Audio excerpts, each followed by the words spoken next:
time. Looks for Deutsch. Deutsch at the 1 into the end zone. No play action. Now look to pass over the middle. It's intercepted by Cole Hebel. Intercepted by Hebel. Rears back, comes downfield, has Rodriguez. Rodriguez at the 40, to the 50, to the 40. Rodriguez is going to keep going. Right, Fetting's got room, and here's Bo Fetting. Fetting's still on his feet. Fetting's gone. Looking to pass, playing off, coming left side, picked up by Cotton. Alex Cotton with the pick, he'll take it back and into the end zone. Turn and hand the ball off. Will Starkey, he thunders his way. 30, 20, one man to beat. He's got... Middle's got a man, that's Friddle. Look out, Friddle, 40, 30, he's loose, 20, 10, touchdown. Halsted Telephone Company and R&J Broadcasting Incorporated is proud to present to you this broadcast on YourLiveEvent.com. Good evening, everyone. Welcome to Northern Cass High School outside of Hunter, where we are ready for a Region 1 11B football matchup between the Northern Cass Jaguars and the EEK Thunder. That's Ellendale, Edgeley, and Kulm, and we should probably get Montpelier in there too. How you doing, everyone? I'm Joe Lancello. Thanks for joining us here on YourLiveEvent.com. Both teams looking to get into the win column for the first time in the young season. Northern Cass coming off a 42-6 loss at Cavalier last week. Now, granted, Cavalier is ranked number 2 in the state in 9B football. As for EEK, they lost to Linton by a score of 41-22. EEK with a bright spot in senior running back Carl Trunland, who rushed for 2 touchdowns and also returned a kickoff for a touchdown. So he'll be a pretty dangerous weapon to keep an eye on for the Northern Cass defense tonight. This is the first of 7 Northern Cass football games that we will be broadcasting here on YourLiveEvent.com.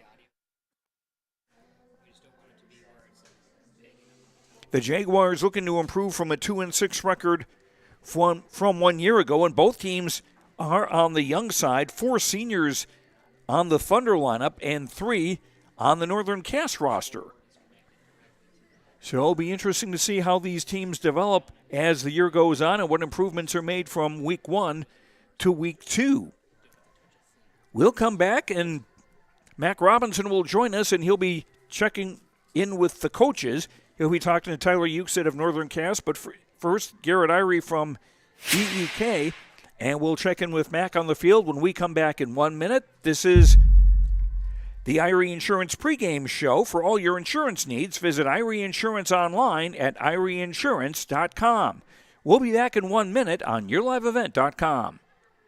There's another way to minimize your farm's risk and protect its equity with margin protection coverage. This is Bethany Rentz, crop insurance agent with Irie Insurance. Margin protection provides coverage against an unexpected decrease or increase in operating margin. In other words, we can put a policy in place to protect you from changing input costs and crop prices on your farm. Let us help you explore this option between now and September 30th to get you covered. For more information, go to IrieINS.com.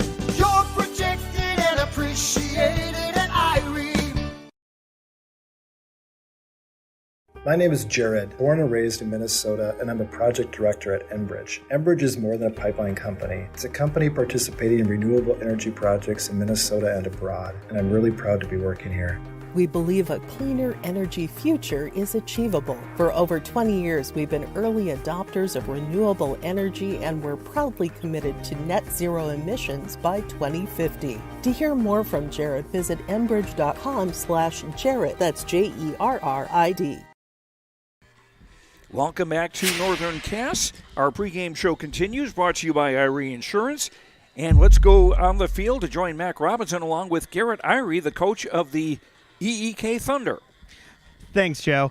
Coach, coming in tonight, obviously, week 1, obviously not the result that you want to have, but what did you guys learn from last week's loss and coming into this week and preparing for Northern Cass? We learned on defense, we have to play a little bit more disciplined. We have to be a little bit more gap sound, be aware of what our responsibilities are, make sure we communicate, what our gaps are and that we stay disciplined to them. We overran a lot of things. We didn't tackle super well last week. Linton played a very good game. They're a good team. They do some things well up front. But the biggest thing we have to do is we got to focus on what we can control. Like I said, we have to control our gaps, we have to shed blocks, and we just have to do a better job tackling.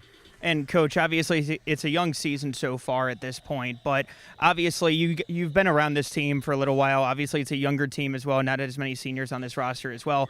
What have you learned from these young players so far to this point? Well, the biggest thing that we're starting to get to know each other, and we're starting to understand what the expectation is, to play a competitive football in this region. I truly believe that this is one of the better regions, in the state, and you got to show up ready to play week in and week out. And I think even these younger guys are starting to realize, that takes a week of practice, working hard, getting things done, being efficient. And like I said, that's the biggest thing we've learned right now is what it's going to take to compete week in, week out in this region. Do you think that kind of a challenge for this kind of a young team is extremely valuable for them as the season kind of goes on and kind of build as the season goes along? I do. We talk to the kids a lot about, playing competition makes you better. We use the phrase iron sharpens iron type, so to speak. And like I said, it's just about not worrying so much about what the other team's doing as what we are doing. We got to be sound fundamentally in our techniques, in our philosophies. We got to understand who has what responsibility. And the biggest thing is preaching is don't try to do too much. Just do your job. Do your job, play in and play out, and let's see what happens. And, Coach, when it comes to, obviously this is a young team, but, getting a chance to see what you've seen so far, what would you say are some of the strengths of this team so far? I think we got some pretty good athleticism in the back end. I think our wide receivers and our defensive backs bring some good speed and athleticism. We got some good size up front. Some physicality with the Klusman boys and the other O-linemen. They did a nice job in that first week. We were a little unsure, with them having not played together before, but we were pretty happy with how they came to play last week. And then Carl Chernlin, we're going to rely on him heavy on the ground along with the Caruth brothers to be physical between the tackles and break some tackles and get some yards after contact and keep those chains moving. All right, thank you very much, Coach. Good luck today. Appreciate it. Thank you. There you have it, Joe. Okay, Mac, thanks very much. That's Garrett Irie, the coach of the Thunder, Ellendale, Edgeley, Kulm, and Montpelier. Garrett Irie, this is his first season as the head coach for EEK, and game number 2 for him in charge of the Thunder as they take on the Northern Cass Jaguars tonight. This is the Irie Insurance pregame show. For all your insurance needs, visit Irie Insurance online at IrieINS.com. That's IHRYINS.com. We'll go to the other side of the field and check in with Northern Cass coach Tyler Euchstead when our pregame show continues in 1 minute. This is high school football, Northern Cass versus EEK on YourLiveEvent.com. Do you want that new boat? Are you building onto your home? Maybe you want the new camper or ATV. Dakota Heritage Bank can help you. This is Dustin Nagel, president at Dakota Heritage Bank Hillsborough location. You can visit with me or our other loan officers to help with loans and lines of credit from Dakota Heritage Bank. We are serving you with locations in North Dakota and Northwest Minnesota. Dakota Heritage Bank offers financial services you expect with a local perspective. dhbanknd.com. Dakota Heritage Bank, equal housing lender, member FDIC. You know the importance of planning before you plant. To finish strong, you need a solid start. That's why at Cess Vonderhoff, we remain committed to developing sugar beet varieties that thrive despite the pressures from disease and the challenges of nature, all to help you make spring decisions that will yield the harvest you envision. Because sharing the pride of success starts with sharing the passion to achieve it. Cess Vonderhoff, a passion that grows.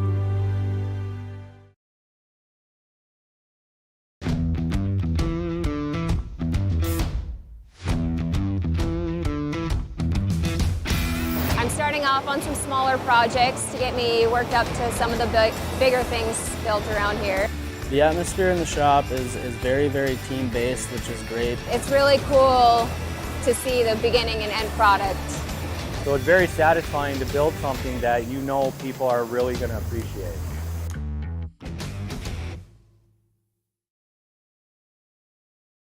Are you an enthusiastic sports fan? Want to have fun and get in on the action? Heck, yes. That'd be awesome. Have great attention to detail? Want to stay active? Definitely. Want to give back to the student athletes in your community? Obviously, yes. Then you'd make an excellent high school sports official. We need more officials in North Dakota, because with no high school officials, there are no high school sports. Sign up today at highschoolofficials.com. The Northern Cass School District believes that every learner can change the world. That's why they provide a world-class education. Northern Cass will commit to purposely build trust, develop authentic relations, and engage in innovative practices which will empower learners to be choice-ready. Northern Cass is dedicated and passionate about relationships, teaching and learning, self-reflection, acknowledging greatness, and support of the community. For more information, go online to northerncasschool.org. That's northerncasschool.org. We're back at Northern Cass. Joe Lancel along with Mac Robinson, who is on the field now with Northern Cass Jaguars coach Tyler Ukestead. Coach, coming in tonight, obviously you guys coming off a loss last week. What did you guys learn from this past week, and what have you guys implemented into your practice to adapt from week one? It was definitely a good learning experience for all those younger kids. I guess kind of the coaches. There was a lot of new football players that Friday night, so I think it was the speed of the game that kind of got them. We didn't do a whole lot different stuff in practice. We kept it the same, but you could tell that the intensity was different this week, and you could tell that our boys didn't want that to happen again. Now, when it comes to your team, obviously you got a younger roster. How do you think that these learning experiences early on really help them develop as the season kind of goes along? Yeah, for sure. We got lucky that we were able to get a week's game with Region 1. All the different different weeks, so we use that first week as a good learning experience for these guys to get wet.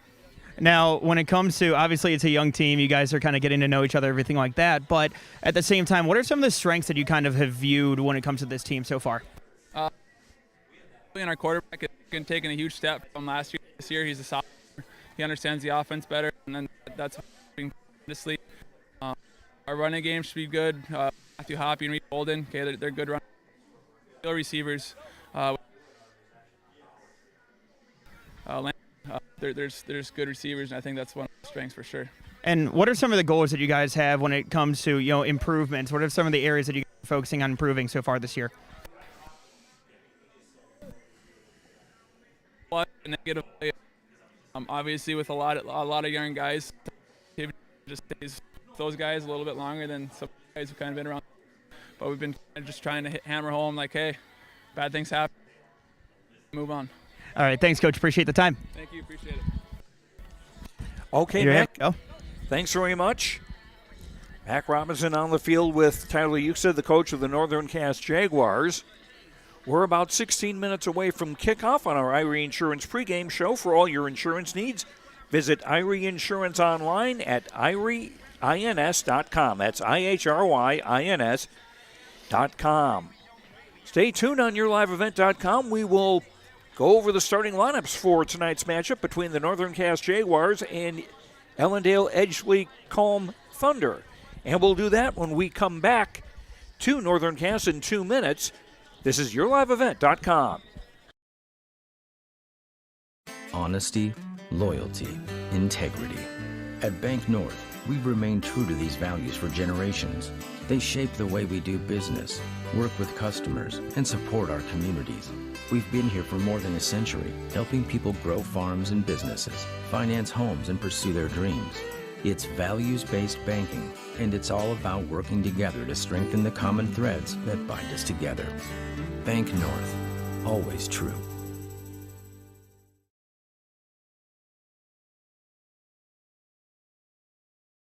This is Chris Brecken from RDK Enterprises, your local precision planting dealer. I want to take this opportunity to say thank you to our growers. Your trust and fellowship is the driving force behind our dedication to your successful farming operation. We continue to invest in the education of our team to ensure your customer experience is outstanding. Thank you for the opportunity to be your planter experts. Stop by either of our locations in Hillsboro or Drayton, North Dakota, or visit planterdoc.com. Don't be fooled by that beat-up old cap. Its faded crown represents the tireless work of America's farmers and ranchers. Its sturdy brim, their dedication to providing our nation with a safe, affordable food source from sunup to sundown. They're turning quarters into the dollars that drive our rural economy. So we'd like to tip our hat to them. Farmers Union Insurance, protecting those that protect America's food source. Contact Ryan Opdahl, Farmers Union Insurance, Hillsboro. Stay up to date with the latest goings-on in the region with the Coaches Show every Wednesday night on YourLiveEvent.com. Goes deep down the middle, has a man, Soka Porter! Soka Porter to the 20, to the 10, to the 5, and taken down there. We'll dive into the latest stories from North Dakota and Minnesota. And there's the block by Reese. That's the Coaches Show with me, Joe Lancello, on YourLiveEvent.com every Wednesday night starting at 7. Here, when your future lies ahead, we help set you on the right course. When your whole world is about to change, we help you prepare for your new life. When staying healthy means staying informed, we help you find answers. This is perseverance, understanding, connection. These are remarkable people doing remarkable things together.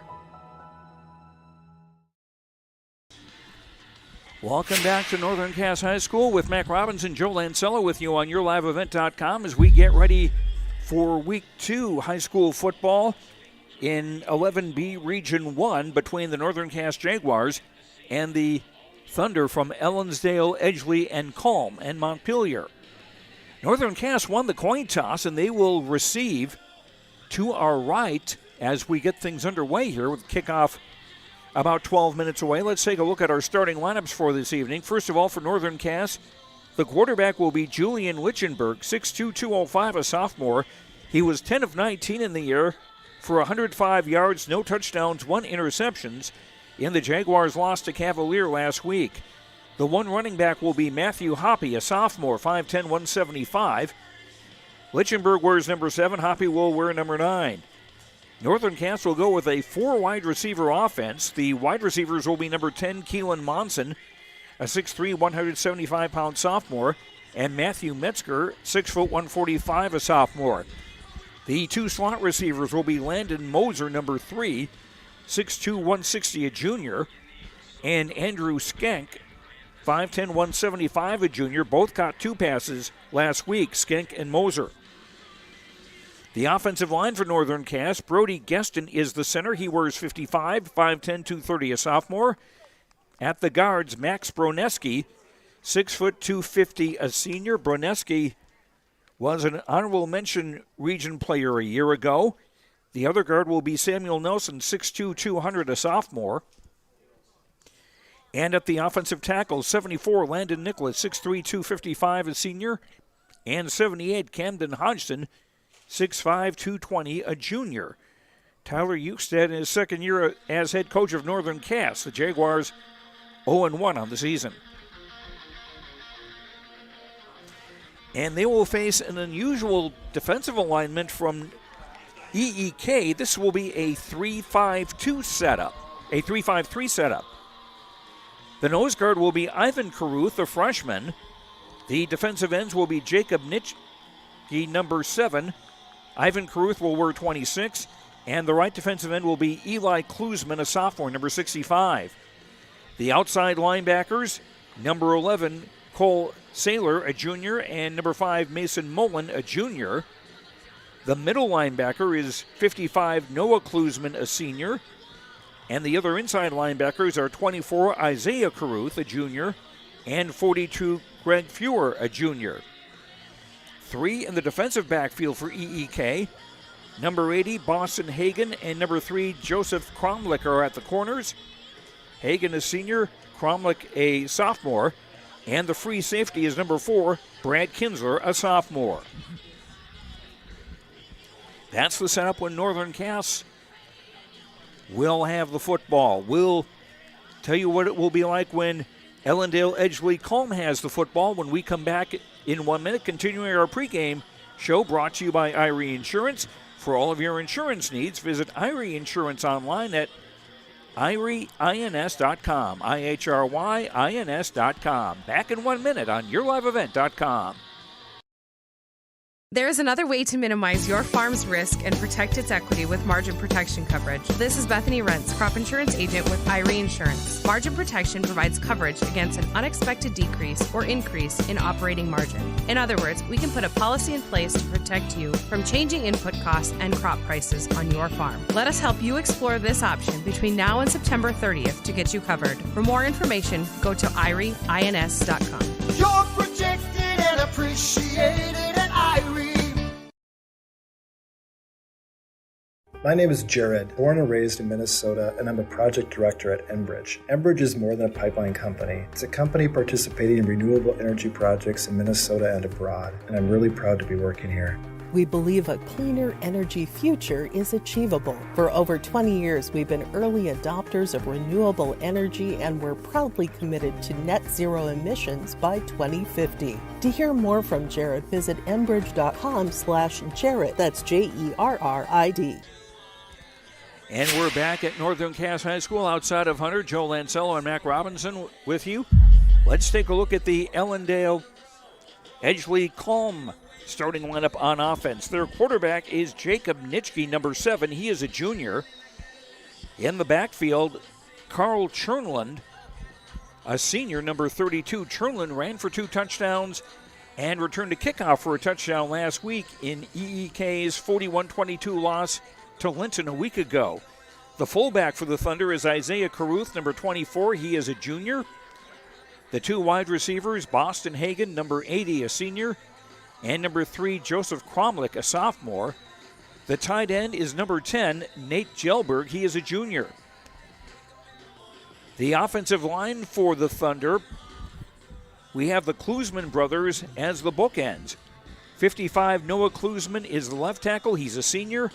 65, Eli Klusman, a sophomore, is the right tackle. At the guards, Dylan Nitschke, number 64, a sophomore, and number 60, Tucker Hahn, a sophomore. And at center, number 58, Jamison Tim, a junior. Garrett Irie, the coach of EEK in his first season. The Thunder 0-1 on the year. And they will face a 4-3 setup from the Northern Cass defense. On the front line for the Jaguars, Landon Nicholas, number 74. He is a senior, 6'3", 255. Brody Geston, 5'10", 230, a sophomore. Number 75 is Gage Nygaard, 6'4", 230, a junior. And number 64, Max Broneski, 6', 250, a senior. The linebackers in the middle is Braxton Waldo, 5'11", 200, a sophomore. He wears number 25. He was honorable mention in the region a year ago as a freshman. The outside linebackers, number 5, Reed Volden, 5'4", 135, a junior. And number 9, Matthew Hoppy, 5'10", 175, a sophomore. At the corners, number 81, Matthew Metzger, 6', 145, a sophomore. And number 10, Keegan Monson, 6'3", 175, a sophomore. And at the safeties, number 3, Landon Moser, 6'2", 160, a junior. And number 24, Andrew Skank, 5'10", 175, a junior. So that's how things will line up when Ellendale Edgeley Kulm has the football. Looking at the standings in 11B Region 1, Central Cass, Kindred, and Linton and Oaks all won their region games last week. Northern Cass did not play a region game, so they are 0-0 in region play. That leaves EEK, Oak Grove, Lisbon, and Sargent County all at 0-1 in the region. Coming up tonight in Region 1,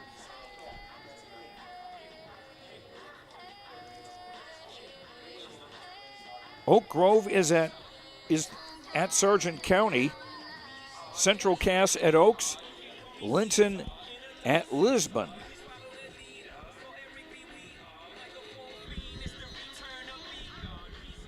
And Kindred, in a big game, that's a non-region game, is at Hillsborough Central Valley in a rematch of last year's Class B state championship game. That game is on yourliveevent.com. You can watch that following this game. And you can also check out Oak Grove versus Sargent County and also Linton against Lisbon. All three of those games also on yourliveevent.com this evening.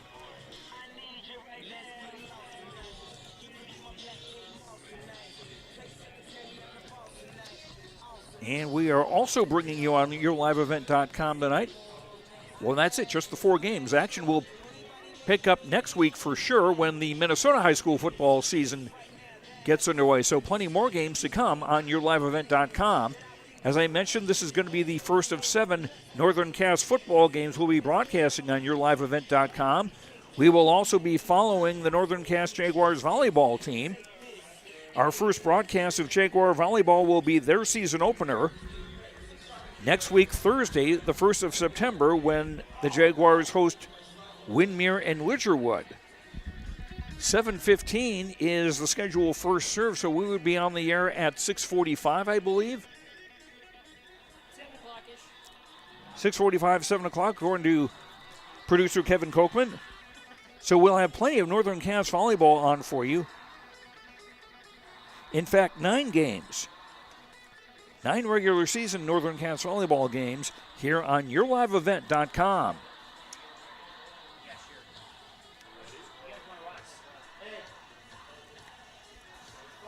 And while we have another moment here, let's remind everybody that the R&J Broadcasting Fall Sports Guides will be available very, very soon. And if you're actually here at the game at Northern Cass, they're right here where you buy your tickets.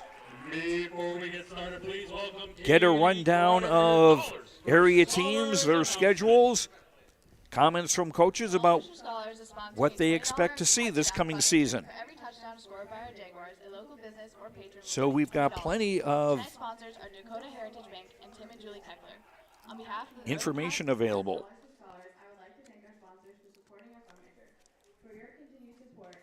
Again, that's our Fall Sports Guide, available at schools across the region and also at many area businesses as well. So be sure you pick one up and stay up to date. And we'll be back with the opening kickoff of tonight's game between Northern Cass and EEK in 2 minutes on yourliveevent.com.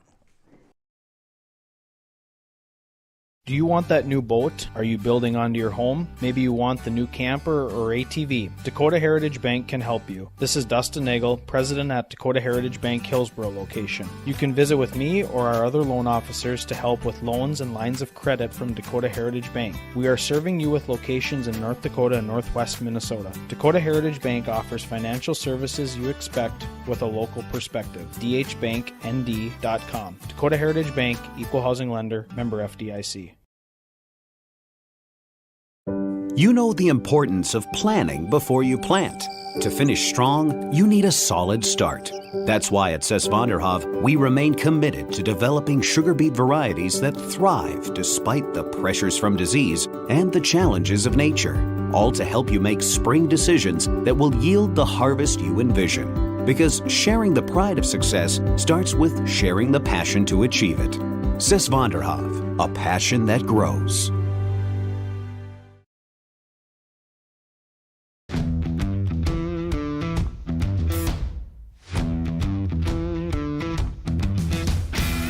Starting off on some smaller projects to get me worked up to some of the bigger things built around here.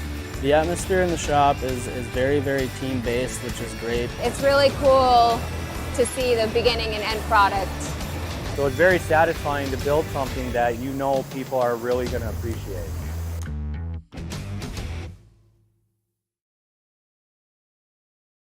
Are you an enthusiastic sports fan? Want to have fun and get in on the action? Heck, yes. That'd be awesome. Have great attention to detail? Want to stay active? Definitely. Want to give back to the student athletes in your community? Obviously, yes. Then you'd make an excellent high school sports official.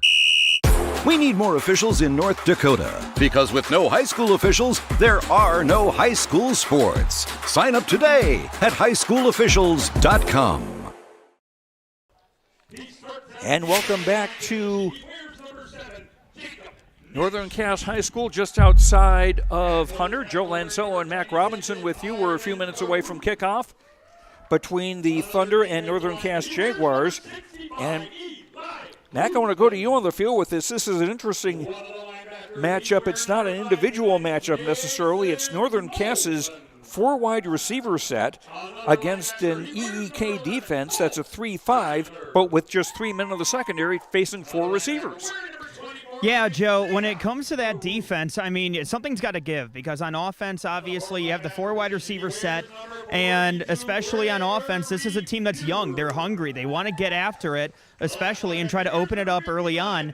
And so you look at one of two things is going to happen. Either you're going to have, the Thunder defense be able to step up and be able to stop Northern Cass, or you're going to end up getting something where Northern Cass is going to be able to take advantage of that. And so something's going to have to give, and somebody's going to have to adjust here early on, Joe. There were a few sprinkles early on.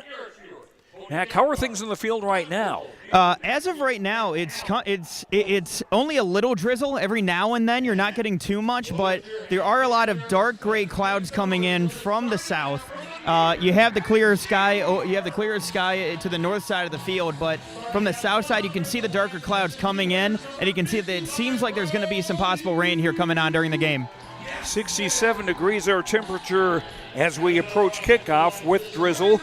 Wind is out of the southeast at 5 miles an hour, 78% humidity, so the wind should not really be too much of a factor tonight. Yeah, no, and that's the one thing is that especially talking with the Thunder coach, Garrett Irie, he talked about really wanting to take advantage of being able to have that ground game. And, I think that's going to be something that, especially if you're talking about the weather being a factor, throughout this game, I think that's going to be something to watch. Again, the Thunder want to be able to control the ground game. And so when you take a look at that and compare that to the other side, I think that's going to be something to keep an eye out for as this game goes along. And as we've said before, Carl Chernlin, very successful last week with 2 touchdowns rushing, and he also returned a kickoff for a touchdown. That will not happen right away in this game because, again, Northern Cass won the toss and elected to receive. Well, especially, Joe, when it comes to this game, especially, you want to be able to set the tone early, and that's why you go ahead, you elect to receive instead of, a lot of times you talk about deferring to the second half, but no, when you're trying to set that tone early, you want to receive the ball, set the tone on offense, and try to get out to an early start. So we shall see what happens here.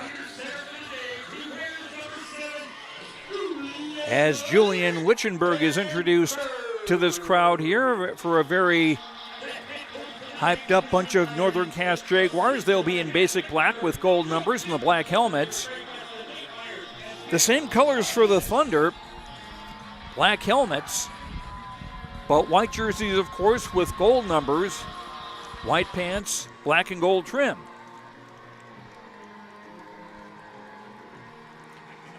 Both teams dropping their openers a week ago. Northern Cass losing at Cavalier 42-6. EEK losing at home to Linton 41-22.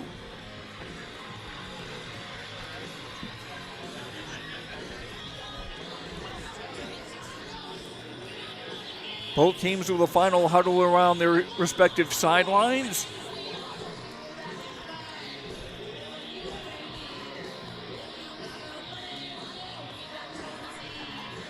I mean, Joe, apt choice for the song here.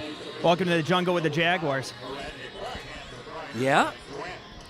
I said it's an apt choice out here. I appreciate it. I was going to say, hopefully the only Thunder we will see are the players on the field rather than in the sky. Number 10, Nate Gelberg, will kick off for EEK. And the deep receivers are not too terribly deep for EEK. That's something you may have noticed. Ball fielded on the short hop by Andrew Skank as he comes around the left side and is brought down at about the 36-yard line. So that is really good field position to start off for Northern Cass. I get the feeling they noticed something on the game film about the strength of the leg of kicker Nate Gelberg.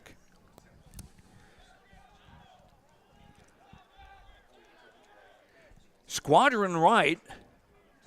3 receivers to the right. Matthew Metzger on the bottom of your screen to the left. As Lichtenberg works from the pistol, he'll give it for Hoppy. And he is brought down right about at the line of scrimmage for no gain. Yeah, you can see them trying to get the run established early on, trying to see if they can control the clock and take advantage of that front up there and really testing them before they can possibly air it out here. No huddle setup from Northern Cass on 2nd and 10. 2 receivers wide to either side now. And again, it's Hoppy with a hole on the right side, and he'll have a first down at about the 46 or 47-yard line. Yeah, you can see that hole open up there on the offensive line and really be able to take advantage of that, especially with Hoppy and having that speed right off the rip. Pickup of 12. 1st and 10. And again, it's Hoppy for the 3rd straight carry. He'll get across midfield into EEK territory. Now let's see where they mark that. The 48 of EEK. Pickup of 5. Yeah, Joe, we thought that it would be more of a passing attack early on, but, Hoppy's really been running it down their throats. And he will again. And is rustled down right away. Number 55 doing that. Noah Klusman, the middle linebacker.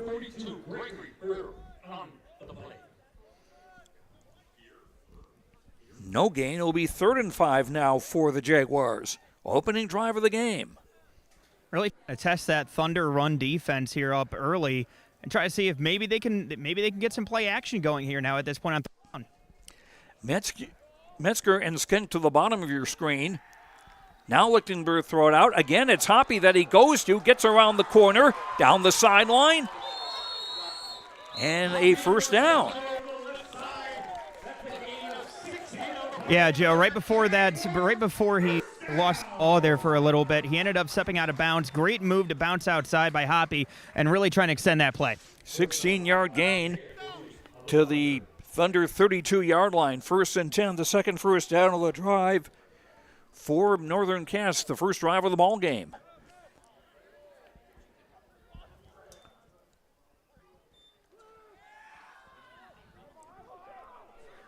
Rolling right, throwing and underthrowing. Incomplete, looking for Andrew Skank. Joseph Cromlick there on the coverage, number 3 for the EEK Thunder. It'll be 2nd and 10. 9:45 to go in the opening quarter. No score. First drive of the ball game. Trying to get some movement there on the offensive side when it comes to Lichtenberg. Trying to see if you can get Lichtenberg out of the pocket, catch the defense off guard, and really trying to move the ball downfield. 2 receivers wide either side again. Lichtenberg back to throw on the near side, incomplete. Was looking for Matthew Metzger, number 81.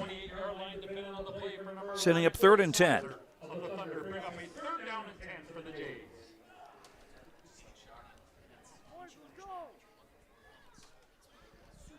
We've seen them, attempt a couple of passes here, but a lot of the passes so far have really been, more closer to the line of scrimmage, maybe some ins. But I want to see if Lichtenberg really kind of opens it up, goes downfield with under Coach Eukstead. A gift for Hoppy, going between center and left guard, getting to the 30 before he's hauled back. So that'll set up 4th and about 8, depending where they mark Hoppy's forward progress. And again, really just pushing that Thunder defense and trying to see if they can run the ball up a little bit there. We'll see what they do here on 4th down with Lichtenberg. 9:18 to go in the opening quarter. 4th down and 7 for the Jaguars.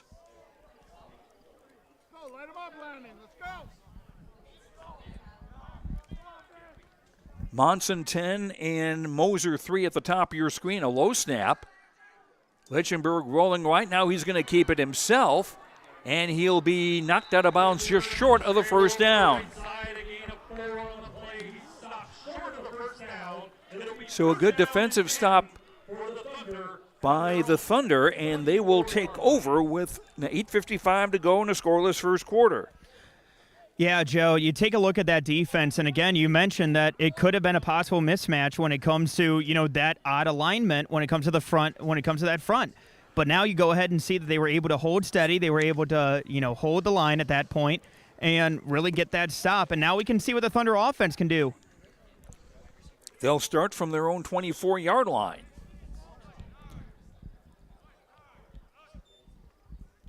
Nitschke out of the pistol. Will give it off to Isaiah Caruth over the left side. And getting across getting to the 30-yard line for a gain of 6. 2nd and 4 for the Thunder. And, Joe, the one thing that's interesting to keep an eye out for throughout this game is the youth on both sides. Again, you don't have as many seniors throughout this game, and so, a lot of these guys gaining that experience, and especially, it's a learning experience on both sides at this point. EEK going squadron left, or squadron right, rather, 3 to the right. Quick out in the near side, cut by Chernlund, and he'll carry it to the 34-yard line. In on the hit was linebacker Matthew Hoppy. Yeah, Chernlund able to get that ball out in the flat and really able to kind of push forward. Has a lot of power there, and, for him being able to kind of push through and get that patch from Nitschke, again, really able to work well on offense. And short, you have an opportunity here. 3rd down and 1. 3 receivers to the right again and 1 to the right. And a give to Isaiah Caruth, and he was met right away. So that'll set up 4th down. Yeah, Gage Nygaard really blowing that play up in the middle there. Again, just, when you talk Gage Nygaard, again, he has that big 6'4" frame, and so for him being able to push the middle and really force this 4th territory, let's see what they do for EEK and the Thunder. Joseph Cromlick, number 3, is the punter.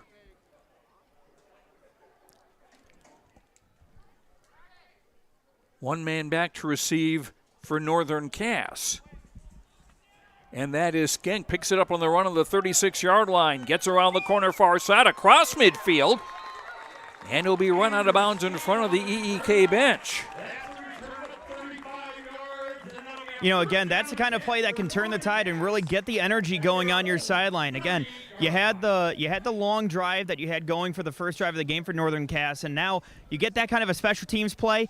That can be something that really brings that energy and really can swing the momentum in your favor. Running that to the 39-yard line of the Thunder, where Northern Cass will start their second drive in a scoreless game. 6:49 to go in the opening quarter. 3 receivers left and 1 to the right. Hoppy on the give, and that got blown up right away.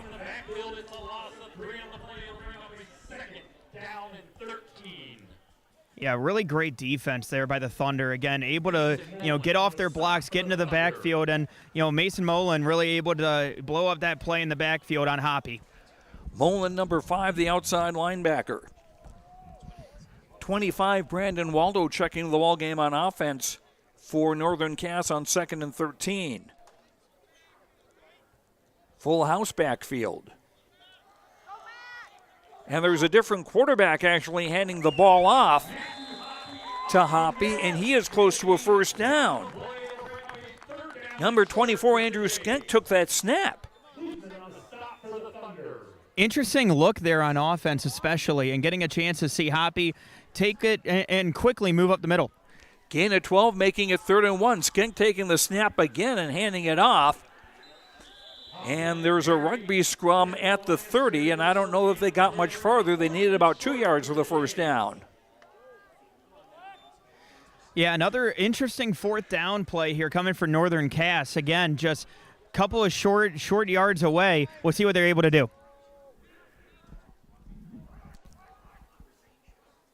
Trying to draw the defense offside, and now we've got a personnel change with 20 on the game clock, on the play clock. Lichtenberg back into the game now. 2 receivers wide either side. Just over 5 minutes to go in a scoreless first quarter. Lichtenberg throwing far side, caught by Hoppy. First down, sheds one tackler before he's run out of bounds. Got to give it to Coach Ukestead on that play. Again, just being able to run that different package last few plays, and then be able to switch in the sub package with your quarterback Lichtenberg coming back into the game and having Hoppy in the flat. Again, great play and great call by head coach Tyler Ukestead. Gain of 5 to the 25-yard line of EEK. Jaguars on the drive. Lichtenberg rolling left with time, throwing downfield, overthrown, was looking for 81 Matthew Metzger. Now, pregame Lichtenberg, he was able to make a few of those throws, throwing them down the field. Has a good rapport with his wide receivers, just a little bit too much mustard on that one. And at 6'2", 205, and still a growing boy as a sophomore, he has got plenty of mustard to put on it. Hoppy the lone setback. Metzger and Skanker wide to the left with the ball in the far hash. Hoppy trying to go between left guard and left tackle. He might have been a little better served going to the outside. He picked up a couple of yards. That's going to still make it 3rd and long. Now, Joe, one thing to keep on monitoring is that the rain is starting to come down a little bit more, so that ball might get a little bit slick as they're hitting the ball off here throughout this game. That's going to be one of the toughest jobs in this game is by someone who's not a player or coach, keeping the ball dry. From the 23, pass through the fingertips of Metzger, who was leaping for that one, incomplete. That's going to set up 4th and 8. 4:08 to go in the opening quarter, still no score. I take it we are not going to see a field goal try.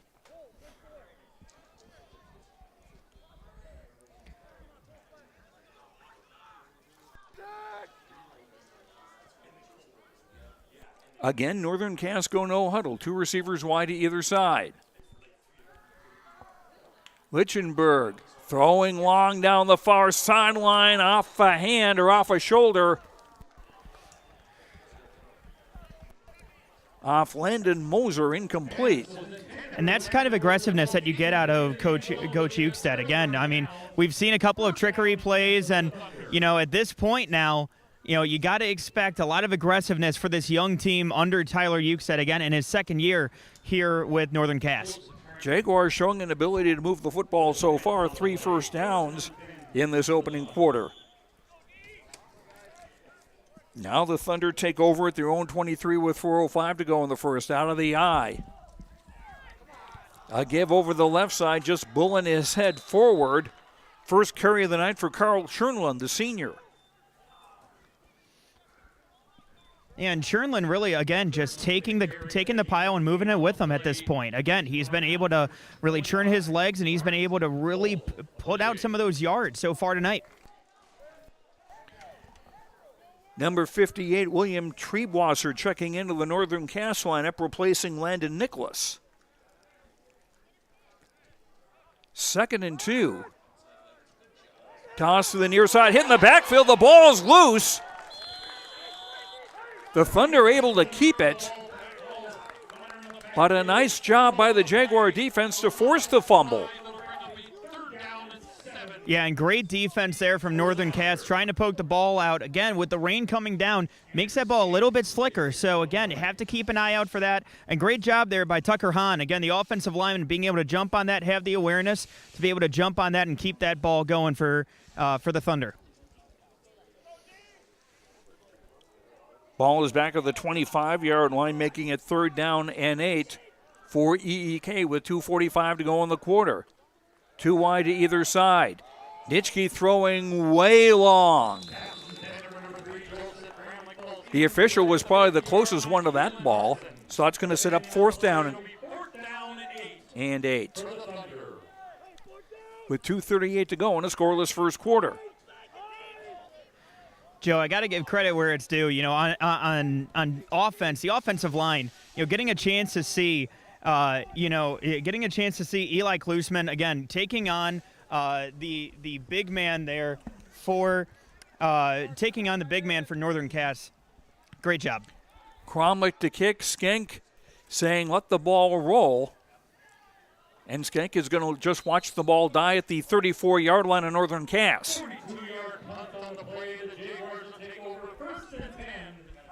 41 yards on the punt with no return. As Northern Cass now with their third series of the opening quarter. No score in the game, 2:29 to go in the first. High school football on YourLiveEvent.com.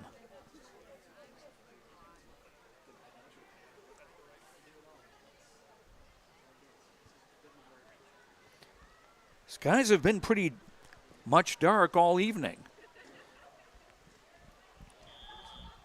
Yeah, Joe, I will say that as you have these darker clouds kind of moving in, now the rain's coming down a little bit harder. It's going to be interesting to see how both of these teams adjust. 3 receivers ride a wing on the left side. And a give for Hoppy. Hesitated briefly and then stacked up.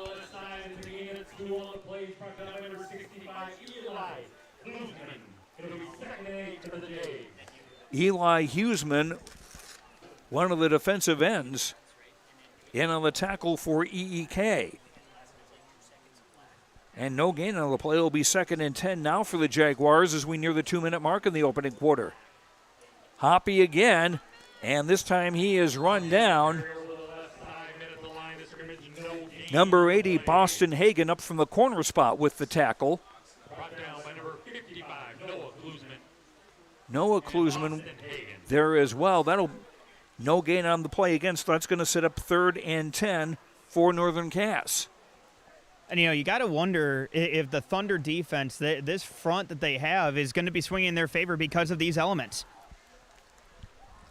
3 receivers to the right. Lichtenberg rolls, throws, and incomplete. That actually hit a defender on the shoulder as he was backpedaling on the play. That was Joseph Cromlech. So it's going to be the first 3 and out of the evening for the Jaguars as EEK will take over with 1:22 to go in the first. Still no score.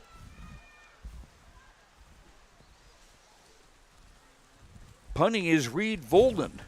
First time we've seen him in that capacity.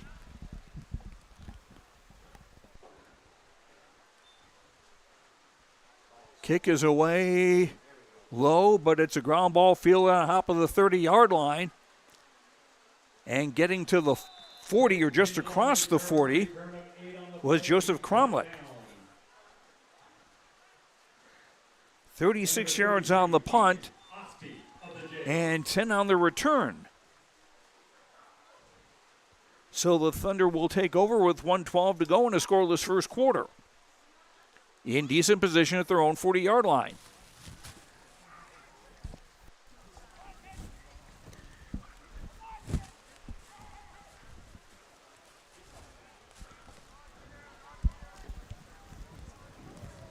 Cromlech is wide to the right.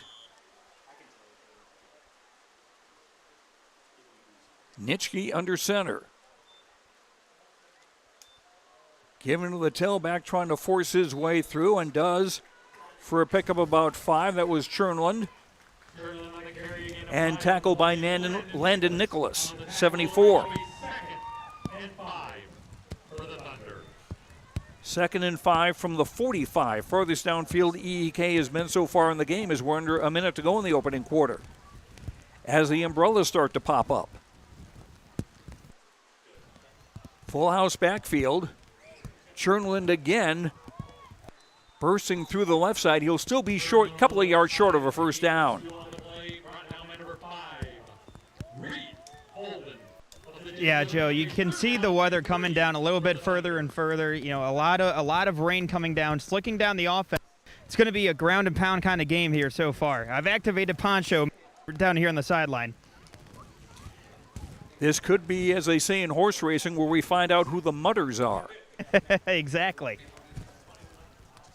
7 seconds on the game clock, and they're just going to let that run out. That will be the end of quarter number 1. And our score, Ellendale, Edgeley, Kulm, nothing. Northern Cass, nothing. We'll come back with the second quarter in 1 minute. This is high school football on YourLiveEvent.com. The Northern Cass School District believes that every learner can change the world. That's why they provide a world-class education. Northern Cass will commit to purposely build trust, develop authentic relations, and engage in innovative practices which will empower learners to be choice-ready. Northern Cass is dedicated and passionate about relationships, teaching and learning, self-reflection, acknowledging greatness, and support of the community. For more information, go online to northerncasschool.org. That's northerncasschool.org. Honesty, loyalty, integrity. At Bank North, we remain true to these values for generations. They shape the way we do business, work with customers, and support our communities. We've been here for more than a century, helping people grow farms and businesses, finance homes, and pursue their dreams. It's values-based banking, and it's all about working together to strengthen the common threads that bind us together. Bank North, always true.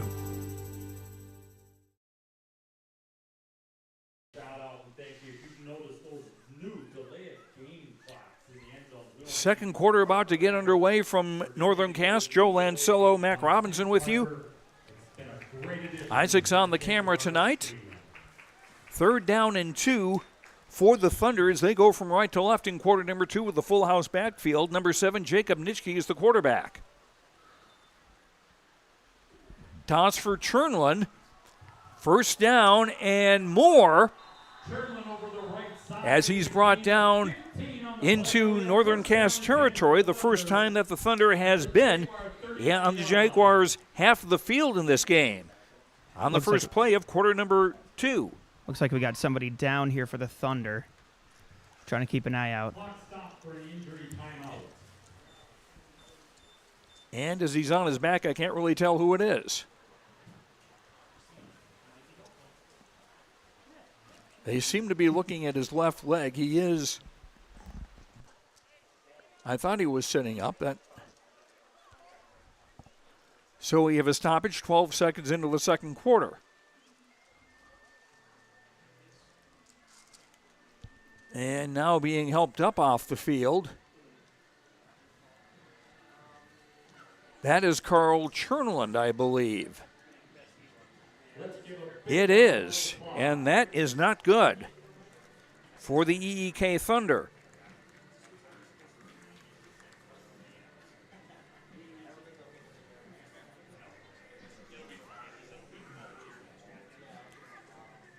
A gain of 13 yards. We'll see if he's able to come back at some point.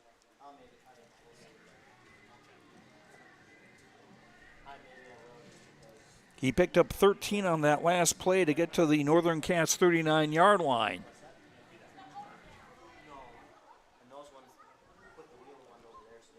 And that's the first down of the evening for the EEK Thunder.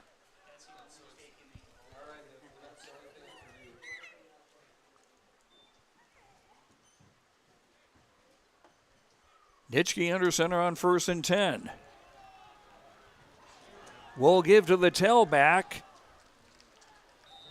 Not a big young man, but he was certainly able to have some guys take some guys with him along for the ride. That was Isaiah Caruth.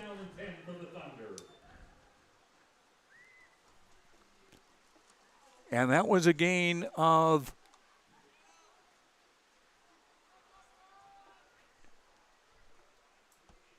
11 to the 28-yard line. So back-to-back first downs now for EEK as they're at the 28-yard line of Northern Cass. Out of the eye was the first back coming through, and that was Isaiah Caruth again.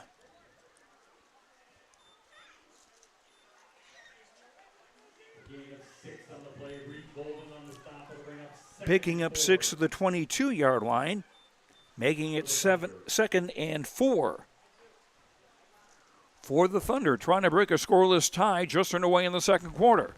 Yeah, and you know, Joe, when it comes to this entire game here so far, it's really just a battle to see who can be first on the board, because you get that initial wave of momentum, and you can see if you can take that through the rest of the game. Thunder working out of the eye, a play fake. As Nitschke back to throw, a jump ball in the end zone, and it's incomplete. Nate Jelberg was in that vicinity for the Thunder. That'll make it 3rd down and 10 from the 22. Yeah, and if you're Coach Irie, taking a look at that type of a play, you have a 2nd and short, you can go ahead and take a shot at the end zone. You still have a 3rd and short and able to go ahead and try to take advantage of this short field position here. And the wind not a factor. Receivers wide to either side out of the eye. Snap is bobbled, picked up by Nitschke. He's going to roll to his right, and he's going to get loose. And he's going to get run out of bounds after getting a 1st down. Yeah, Nitschke again showing those wheels. And again, you talk about the weather being a factor. Ball snapped, and it ended up dropping from Nitschke. Nitschke picking it up, doing it himself, and rolling on the outside. And the ball is the only thing that's slippery. He was able to slip through a few defenders. 1st and goal at the 9 after a pickup of 13 by junior quarterback Jacob Nitschke. First time anybody's been in anyone's red zone today.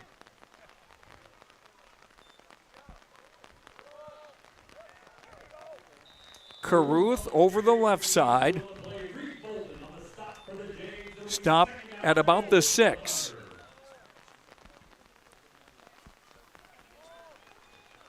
Second and goal. Both teams looking for their first victory of 2022.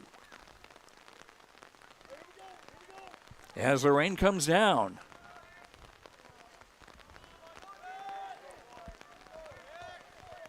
Tied down on the right side, I formation.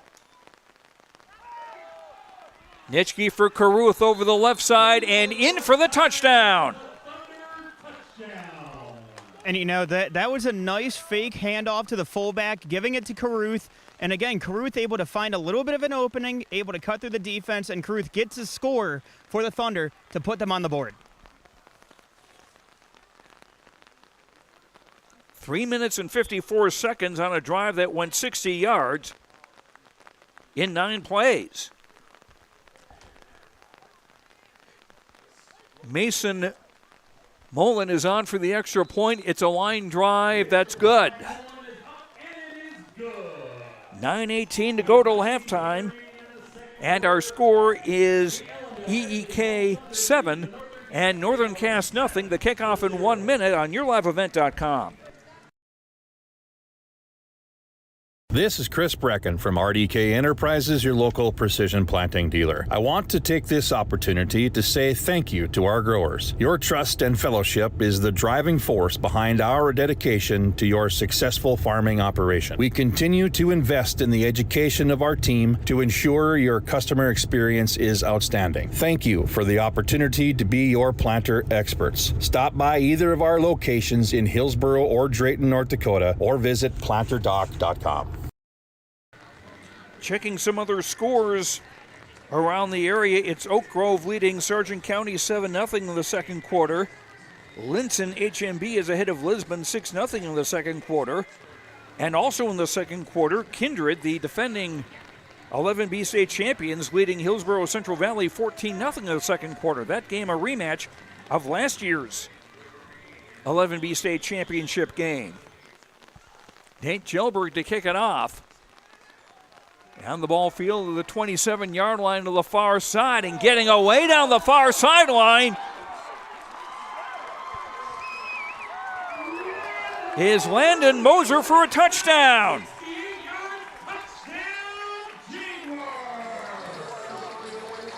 As Northern Cass taking advantage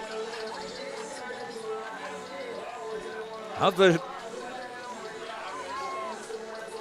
inability to kick the ball deep downfield by EEK. Moser took advantage, and he also ran very quickly down the far sideline.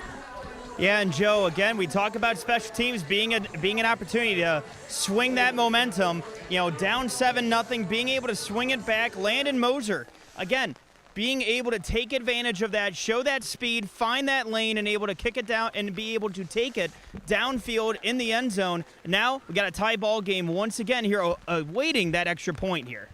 Reed Volden will kick it. Andrew Skank will hold. Snap is there. That's a line drive kick. That is good. And very quickly, we are at 7-7. 2 scores within 11 seconds. we go about 15 minutes without any scores, and now at this point, we get 2 in a row. So now let's see if that can swing some momentum here again. If we can start to see these opposing teams score, and if these guys can take advantage. Again, with the weather and these elements, it's going to be interesting to see who can take advantage and who can get these scores coming in quickly. And I'm trying to take a look at the sideline. It looks like Carl Chernland has got his shoulder pads off as he's being attended to on the sideline and is now being helped onto a golf cart. I get the feeling his night is over, which is a shame, and we hope it's not a long-term injury.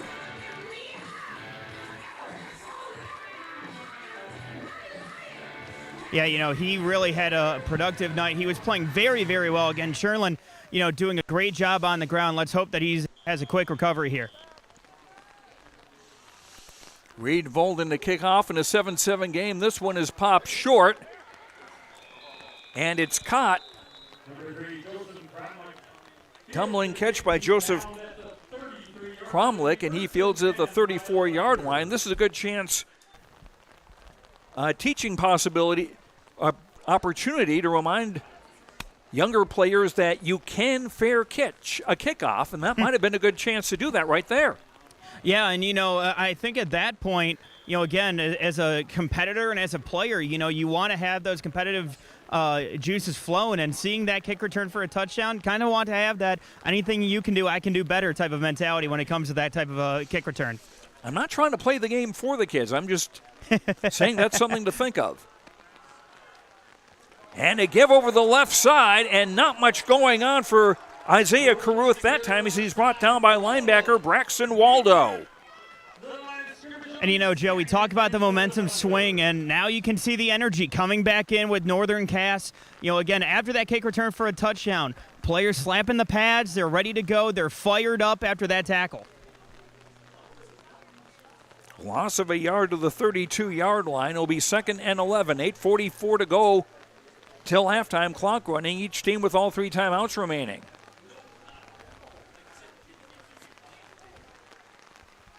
Monson is wide to the left side, the bottom of your screen. A give for the tailback, and again, nothing going.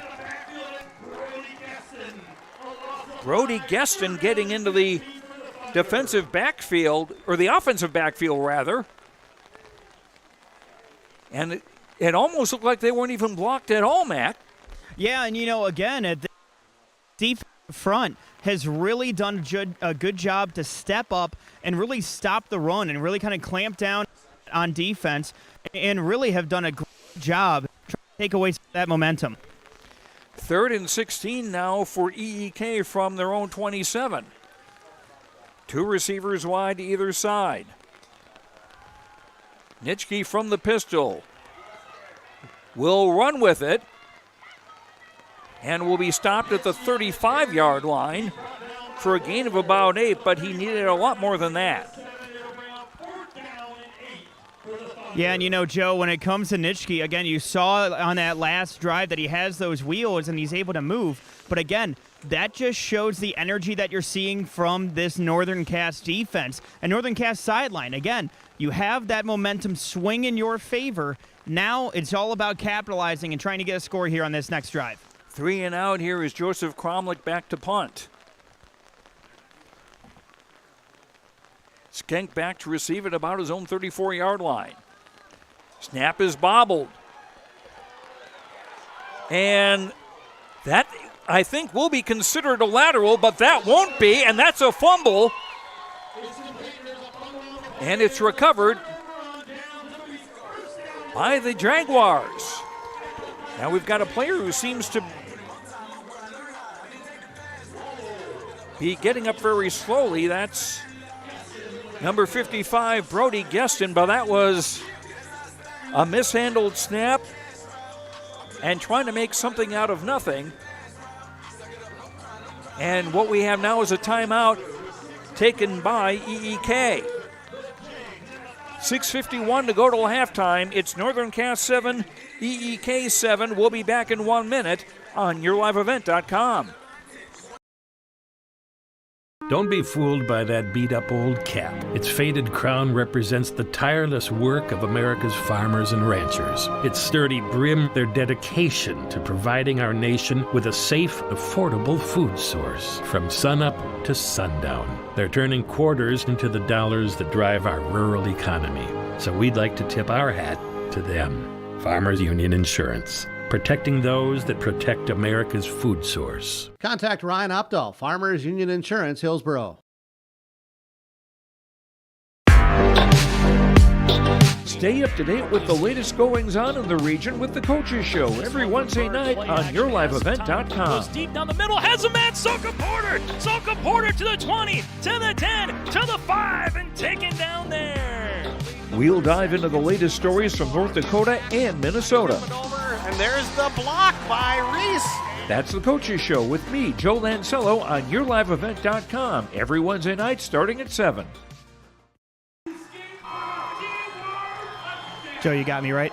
While we were away, there was a pass thrown by Lichtenberg. It was tipped and caught by Andrew Skank for a touchdown. And Northern Cass has the lead for the first time at 13-7 with 6:45 to go till halftime. Joe, you take a look at that kind of a play, and that was one where it went off the defender's hands right into Skank's hands. And again, perfect play, and that's how you get momentum on your side. A 28-yard pass play for a touchdown after the messed up snap on a punt play. And the kick by Volden is up and good. 14-7. It is Northern Cass in the lead with 6:45 to go till halftime. A one-play, 28-yard drive that took 6 seconds. Our last time out was brought to you by Bank North. Bank North offers the traditional and advanced products and services that keep you grounded and ahead of the curve in today's fast-paced world. For farming and ranching, business and consumer banking and lending, you'll always be headed in the right direction with Bank North. To learn more about Bank North, visit ibanknorth.com or stop by one of their locations today.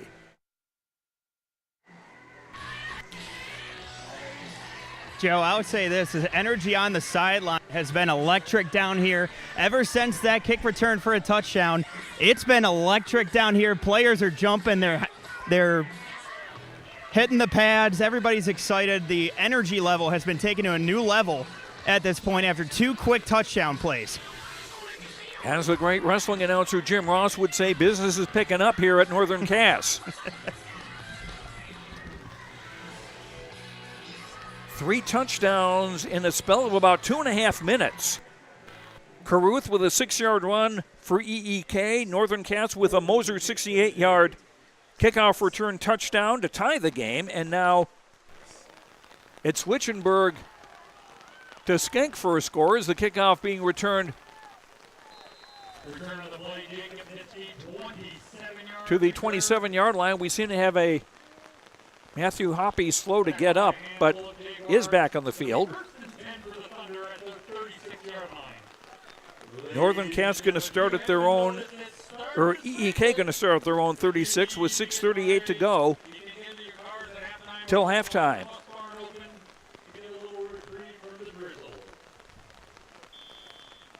And Joe, in a game like this is where defense can really create a lot of momentum and momentum on your side. And for EEK, you've really got to get a good score in and really got to take a chunk off of the clock here. Litchke under center. Trying to go straight ahead and runs into a wall of black jerseys. Caruth on the carry. Isaiah Caruth. And that will be no gain. Oh, No gain at the 35. It'll be 2nd and 10.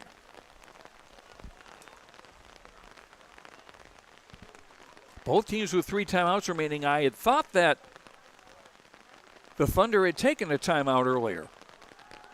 Nitschke to throw. Far side, broken up, picked off, almost. That man, Landon Moser again, the 6'2", 160-pound junior. And if he holds on to that, I think he's gone. Yeah, you got that right, Joe. Again, when it comes to this kind of weather, again, you got to try to air this out in order to try to keep in this ball game as well.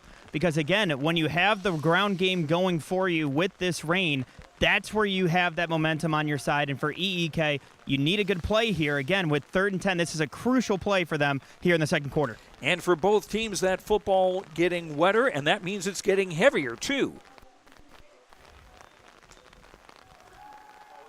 Nitschke rolling, throwing, and caught, and almost getting away. Again, good haul in there by the Thunder. That's kind of big play that you need. Again, keeping the drive going and keeping that momentum and trying to swing that back your way. The EK offense going with the Dave Loggins song, Please Come to Boston, and Boston Hagen it was with the catch at the 37-yard line of Northern Cass. 28 yards on the gain. You could say they took a line from the Dropkick Murphys and it's shipping up to Boston. You go with your pop music, I'll go with mine. Caruth over the right side, a couple of yards.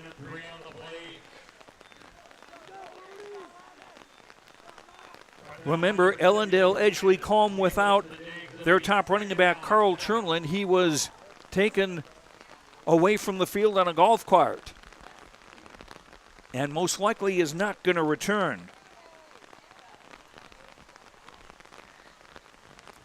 Gain of 3, 2nd and 7. Toss to the near side, and Caruth is run down. And there's been some great penetration by the Northern Cass defense, Mac. You get the feeling that somebody is posting on Facebook where they're going to run these. Yeah, and especially too, that's the kind of play that gets everybody energized. Volden really coming in, making a big play, and getting that stop there to, again, get that stop in the backfield. Now you're getting the crowd into it. Now you're getting your players into it. And even though they had the big play, you can still show them it's a bend, but do not break. Loss of 5. It's 3rd down. And 12 from the 39. 4:12 to go on the half. 14-7 Northern Cass. Here's an end around coming. Getting away from one tackler, but not another as he's... Cromlich is run out of bounds. The tackle made by linebacker Matthew Hoppy. Yeah, Matthew Hoppy showing his speed on offense, showing that speed on defense there, trying to get the trick play. Only a short gain, still a medium depth, or a little bit of a longer 4th down play here coming for the Thunder. 4th and about 8. Under 4 minutes to go in the half. 3:57 to be exact. Thunder trailing Northern Cass 14-7. Joe Lancello and Mac Robinson with you on YourLiveEvent.com. And we've got a timeout taken by Northern Cass, or by EEK. And this timeout brought to you by Bank North. Bank North offers the traditional and advanced products and services that keep you grounded and ahead of the curve in today's fast-paced world. For farming and ranching, business and consumer banking and lending, you'll always be headed in the right direction with Bank North. To learn more about Bank North, visit ibanknorth.com or stop by one of their locations today. Timeout number 2 for EEK with 3:57 to go in the half. And again, they trail 14-7.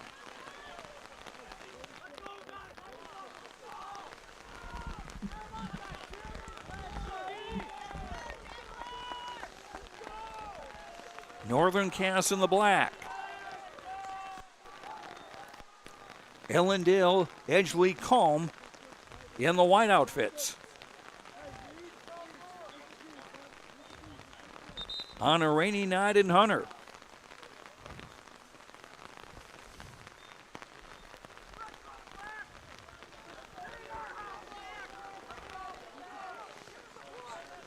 Both teams looking for their first win of the season after opening week losses last week.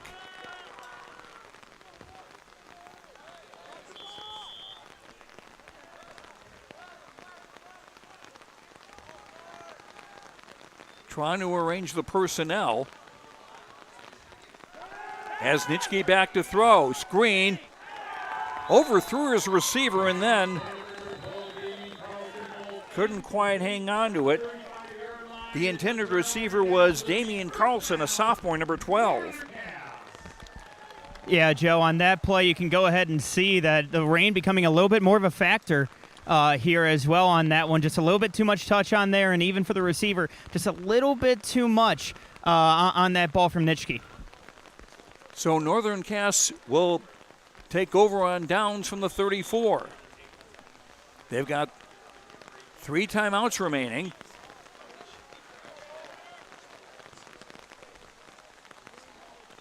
Lichtenberg from the pistol. Handoff trying to get around the corner was Reed Volden, his first carry on the night, and that'll go for negative yards.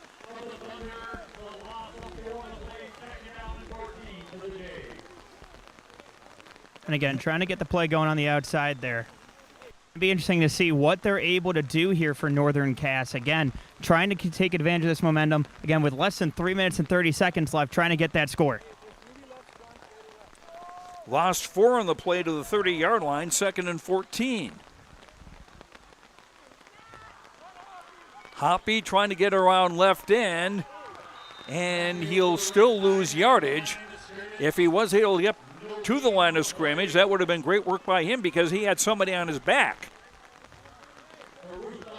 Yeah, Joe, you could see the speed there of the Thunder getting around their blocks, being able to take advantage of that play on the run. And again, now you got a long third down, trying to see what Coach Erstead is able to put together. Nothing on that play from the 30. It'll be 3rd and 14, 2:45 to go in the half, clock running. Northern Cass in front, 14-7. Lichtenberg throws it near side, picked off. Joseph Cromlick going, gone, touchdown.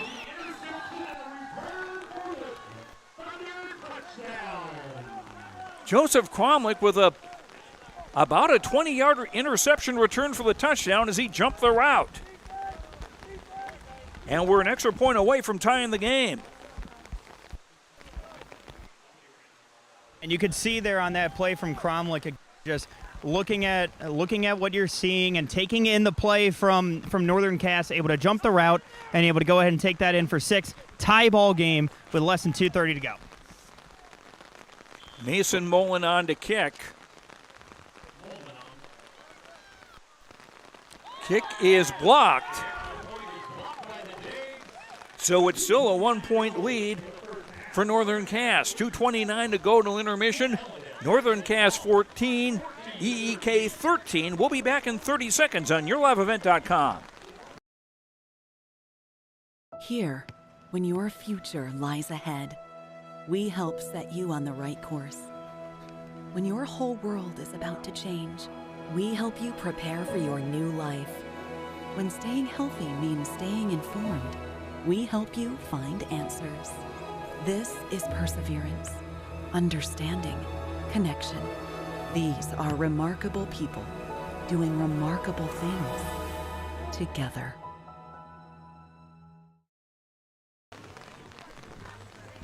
Joe Lancello and Mac Robinson with you from Northern Cass. 2:29 to go in the half. Northern Cass still with a 14-13 lead as the rain falls. Kevin Kochman tells me the heaviest of the rain is coming down now, so it'll get better. The kickoff by Gelberg again is short.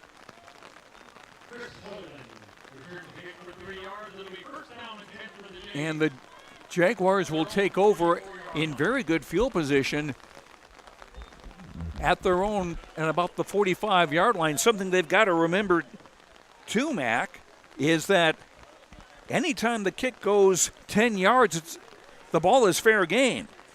So anybody could get it, even though it's not the traditional really deep kick that people are looking for. Yeah, and that's why you got to be careful with some of those kicks. Again, special teams is make or break. Hoppy on the carry, breaks. No, it was a fake handoff, and it's the quarterback Lichtenberg keeping it, and a big gain into EEK territory at about the 41-yard line of the Thunder. Again, Lichtenberg showing that speed and being able to pull that off. The fake defense bites from the Thunder, and you're able to move the ball down the field with Lichtenberg. 14 yards on the pickup. And Hoppy this time does get the carry, and he'll get to about the 37-yard line, gain of about 4. 2:04 to go in the half, a 1-point lead for Northern Cass, and they've got all 3 of their timeouts remaining.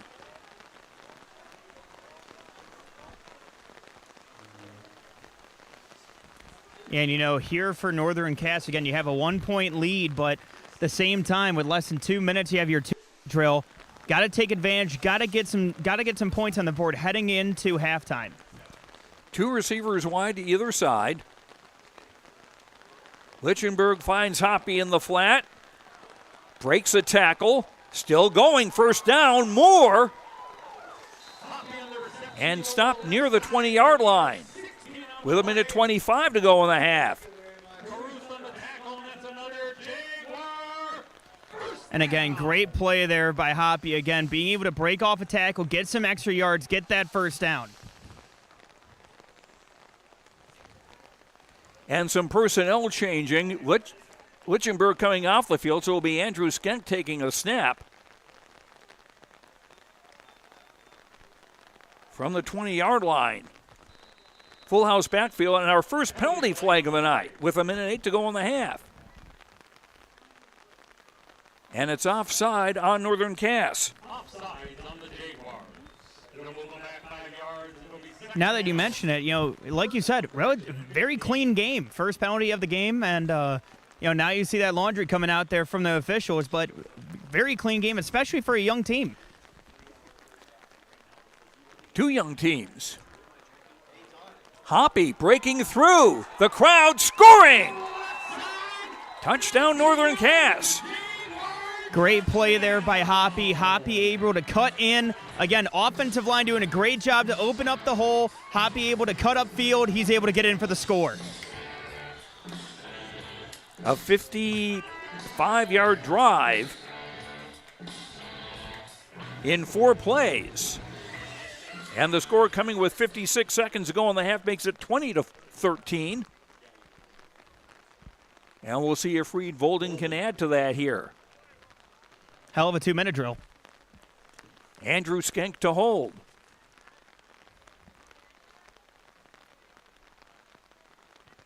Kick is up and away, and good. So with 56 seconds to go till halftime, it's now 21-13, the Northern Cass advantage.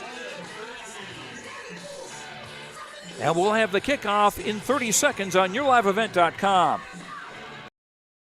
There is another way to minimize your farm's risk and protect its equity with margin protection coverage. This is Bethany Rentz, crop insurance agent with IRE Insurance. Margin protection provides coverage against an unexpected decrease or increase in operating margin. In other words, we can put a policy in place to protect you from changing input costs and crop prices on your farm. Let us help you explore this option between now and September 30th to get you covered. For more information, go to IREINS.com.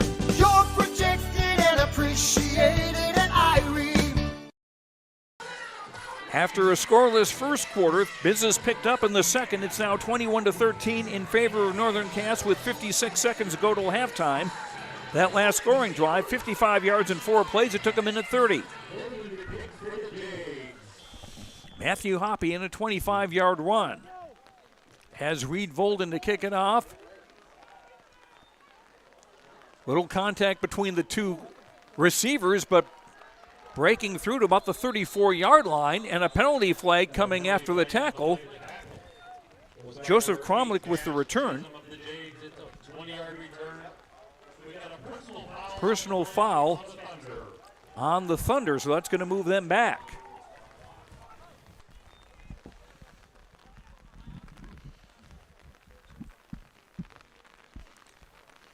You know, Joe, you could have fooled me after one quarter again, and this looked like it was going to be a slugfest. Now it's looking like it's just a barn burner at this point here at the Palace on the Prairie. And it may be just a matter of who has the ball last. And the foul, remember, is marked off from the spot of the foul. So that's going to move the Thunder back to their own 13-yard line. 50.5 seconds to go to intermission.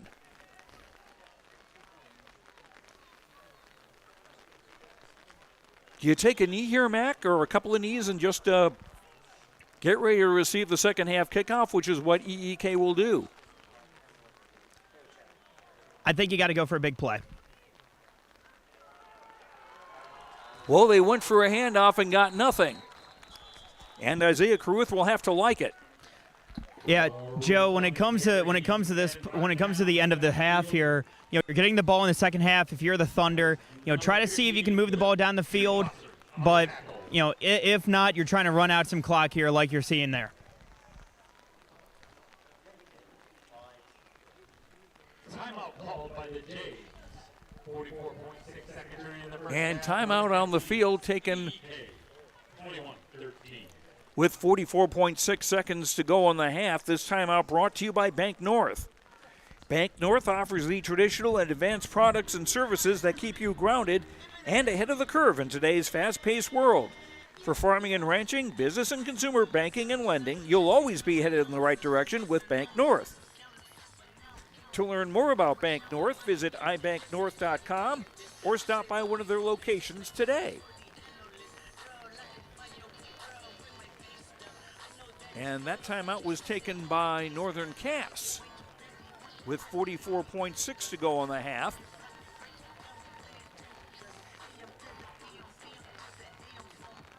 It's going to be second and long from the 10-yard line, second and 13 for the Thunder.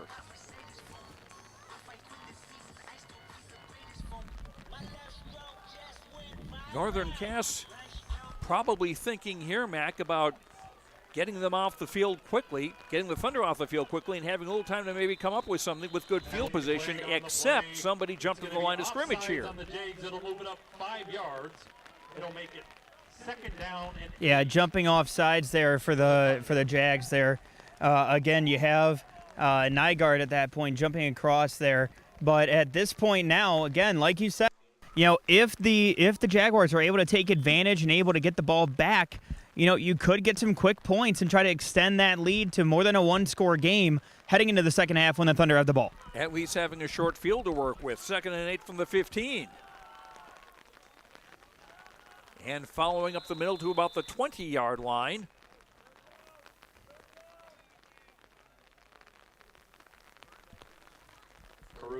Isaiah Caruth on the carry again. brought down by a host of Jaguars. Timeout called. That'll be the second timeout And on the another half for the Jaguars. Northern Cass timeout with 29 seconds to go on the half. We'll keep it here. Ellendale, Edgeley, Kulm, 21-13.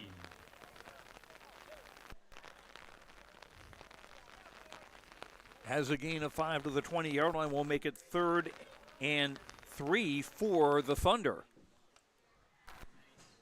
21-13. Northern Cass in the lead. Isaiah Caruth has a touchdown run for the Thunder. And also the Thunder with a defensive touchdown.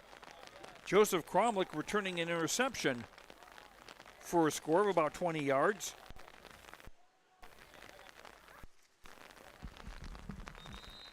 Northern Cass getting touchdowns on a Landon Moser 68-yard kickoff return for a score. A touchdown pass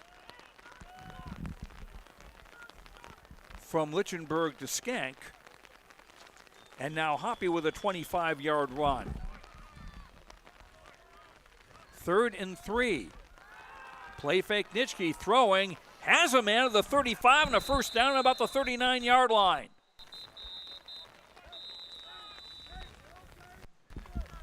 pass from Nitschke is And that catch by Braden Kinsler, a sophomore. Beautiful play there from Nitschke to Kinsler. Again, down the field on that deep post. And being able to find Kinsler making that play, again, that's the kind of a play that you need if you're the Thunder trying to get a score here before the half. A 20-yard pass play for a first down to the 40-yard line. We've got another timeout with 23 and a half seconds to go till intermission. Who was it that took the timeout? That was on EEK. That's their last. And Northern Cass with one timeout left. Got about 23 and a half seconds here, so you could have a big play on the sideline. You can utilize those sidelines, but again, you're aiming for some of these big chunk plays in order to try to get yourself into range and try to see if you can get yourself in the end zone.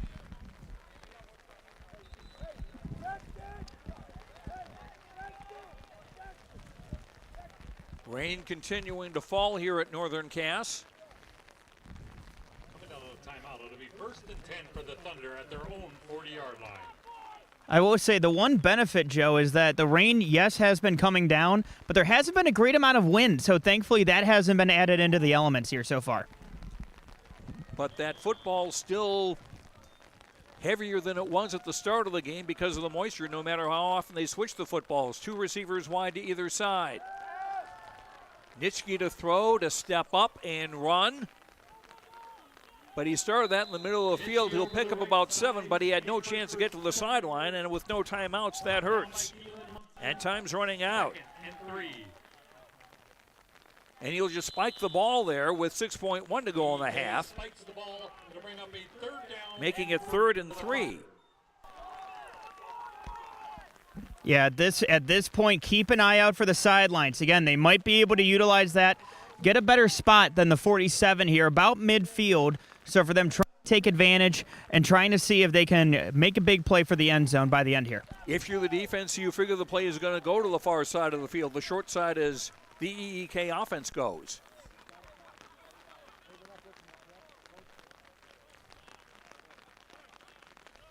Nitschke out of the pistol. Decent protection, throws it up. There's a jump ball, and it's intercepted. Andrew Skenk with the interception. Skenk down the near sideline. He's run out of bounds. Time runs out.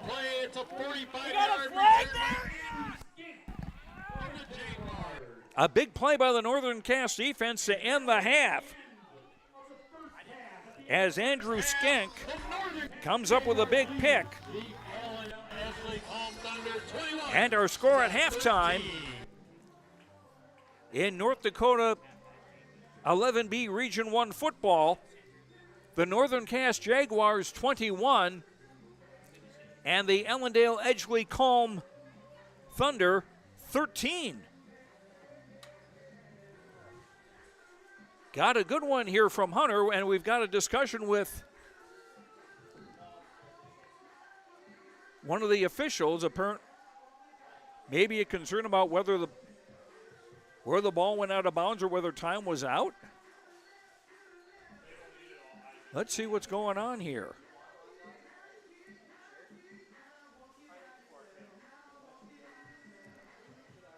The officiating crew going to have a huddle of their own here. You wonder if the kids aren't going to have to put their hats on for one more play. We got to wait and see.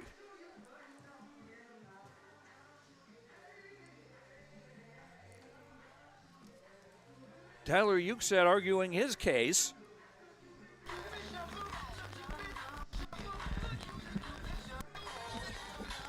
Mac, I know you can't eavesdrop, but any idea of what they're discussing? Yeah, I'm going to try to see if I can get some kind of information over here. I'll see what I can snag, but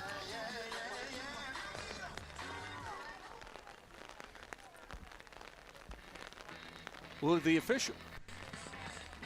the officials walk away? I must have missed that. I believe so. Yes, they did. So right now we've got, it looks like the coaches arguing with each other. Well, I'm not sure what it is, and nobody's asking anybody to come back, so we'll just take a break right now. We are at halftime.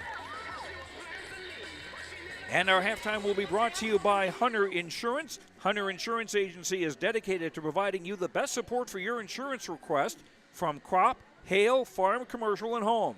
For more information, go online to hunterinsuranceagency.com. We'll come back with our halftime in 3 minutes. This is YourLiveEvent.com. My name is Jared, born and raised in Minnesota, and I'm a project director at Enbridge. Enbridge is more than a pipeline company. It's a company participating in renewable energy projects in Minnesota and abroad, and I'm really proud to be working here. We believe a cleaner energy future is achievable. For over 20 years, we've been early adopters of renewable energy, and we're proudly committed to net zero emissions by 2050. To hear more from Jared, visit enbridge.com/Jared. That's JERRID. Do you want that new boat? Are you building onto your home? Maybe you want the new camper or ATV. Dakota Heritage Bank can help you. This is Dustin Nagel, president at Dakota Heritage Bank Hillsborough location. You can visit with me or our other loan officers to help with loans and lines of credit from Dakota Heritage Bank. We are serving you with locations in North Dakota and Northwest Minnesota. Dakota Heritage Bank offers financial services you expect with a local perspective. dhbanknd.com. Dakota Heritage Bank, Equal Housing Lender, member FDIC. You know the importance of planning before you plant. To finish strong, you need a solid start. That's why at Cess Vanderhoef, we remain committed to developing sugar beet varieties that thrive despite the pressures from disease and the challenges of nature, all to help you make spring decisions that will yield the harvest you envision. Because sharing the pride of success starts with sharing the passion to achieve it. Cess Vanderhoef, a passion that grows.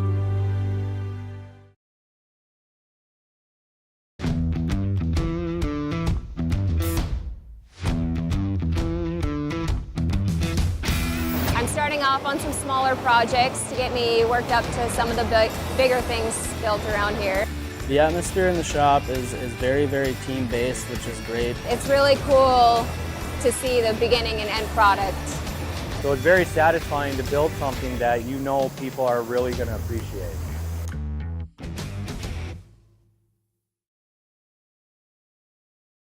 Are you an enthusiastic sports fan? Want to have fun and get in on the action? Heck yes, that'd be awesome. Have great attention to detail? Want to stay active? Definitely. Want to give back to the student athletes in your community? Obviously, yes. Then you'd make an excellent high school sports official. We need more officials in North Dakota, because with no high school officials, there are no high school sports. Sign up today at highschoolofficials.com. The Northern Cass School District believes that every learner can change the world. That's why they provide a world-class education. Northern Cass will commit to purposely build trust, develop authentic relations, and engage in innovative practices which will empower learners to be choice-ready. Northern Cass is dedicated and passionate about relationships, teaching and learning, self-reflection, acknowledging greatness, and support of the community. For more information, go online at northerncasschool.org. That's northerncasschool.org. Welcome back to Northern Cass. Joe Lancello with you. We're at halftime of high school football between the Northern Cass Jaguars and the EEK Thunder. Our halftime brought to you by Hunter Insurance. Hunter Insurance Agency is dedicated to providing you the best support for your insurance request from crop, hail, farm, commercial, and home. For more information, go online to hunterinsuranceagency.com.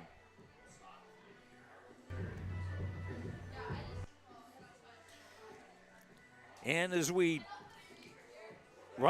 go through things here in the first quarter, there was no scoring, and it seemed like it was Northern Cass that had control of things for the most part. But then late in the quarter, EEK, the Thunder, took over at their own 40-yard line, and 9 plays and 60 yards later were in with a touchdown. Isaiah Caruth scoring on a 6-yard run. The extra point by Mason Mullen was good to make it 7-0. But on the ensuing kickoff, we had a tie game, as Landon Moser returned it 68 yards for a score. The extra point was good by Reed Volden. We were tied at 7 with 9:07 to go in the half. Then on EEK's next series, there was a problem with handling the punt snap, and Northern Cass wound up taking over on the Thunder 28-yard line. And then on the next play from scrimmage, it was a touchdown with Julian Witchenberg hooking up with Andrew Skank on a 28-yard pass play. The extra point made it 14-7 in favor of the Jaguars. But EEK would come back with Joseph Cromlick intercepting a Lichtenberg pass and returning it about 20 yards for a touchdown. The extra point kick was blocked, making it a 14-13 game in favor of Northern Cass with 2:29 to go in the half.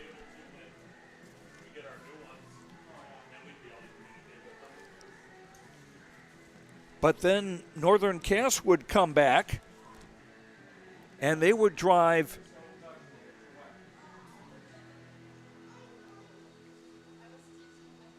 55 yards in 4 plays,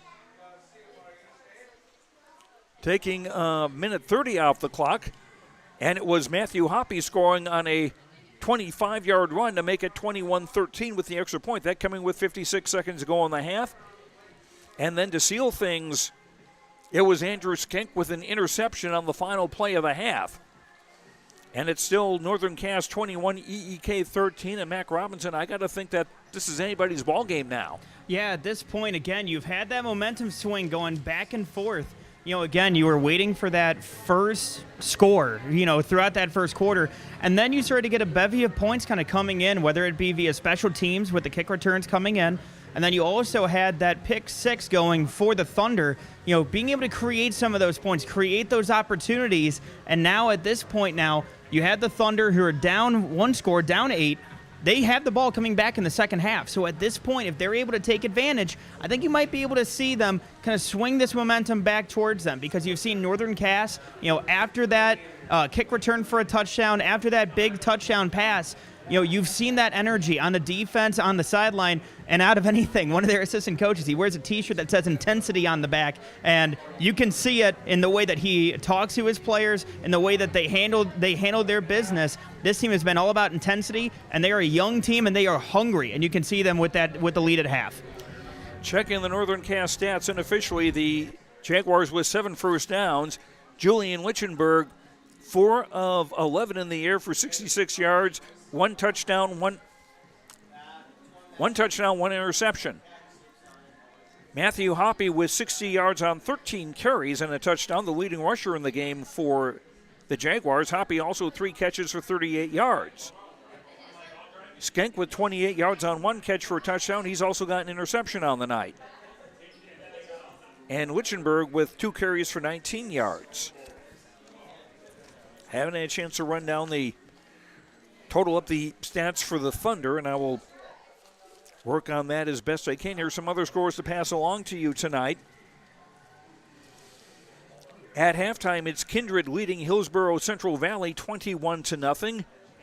Lisbon and Linton HMB are tied at 6 at halftime.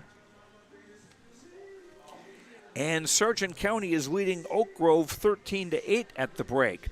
All 3 of those games are also available on yourliveevent.com. You can watch those following this game, and you can watch this game at any time afterwards. Again, just go to yourliveevent.com and look for tonight's game.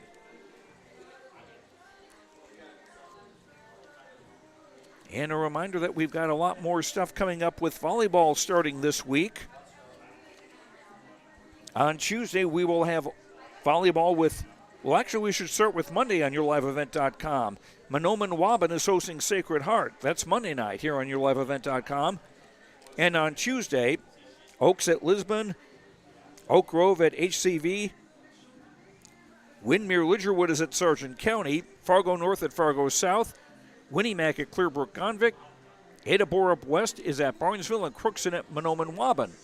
All those on Tuesday night. Thursday night, we'll have volleyball here with Northern Cass hosting Winmere Lidgerwood, Carrington at Thompson, Oak Grove at Sargent County, Ada Borup West at Crookston, Maple River at Lisbon, Kindred at HCV, and Northern Cass hosting Winmere Lidgerwood.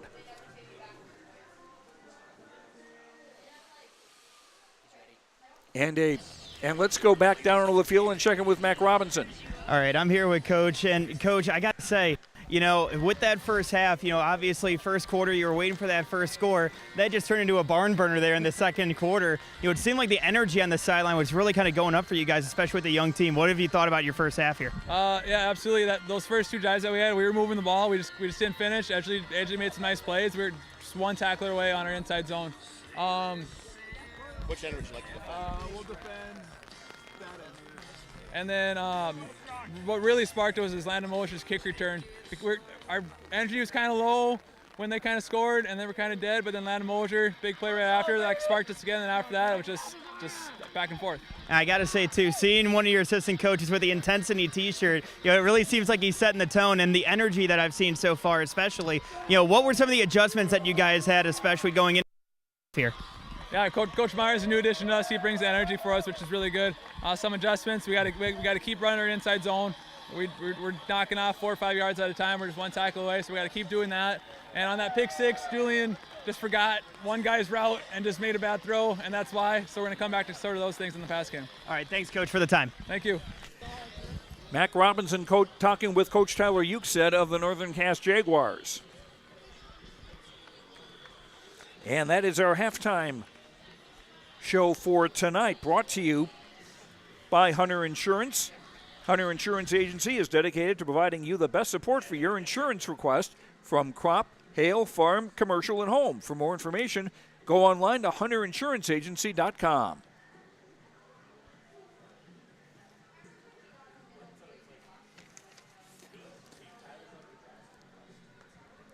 The Thunder, EEK, will receive the second half kickoff. And they're going to go from right to left as we look at things.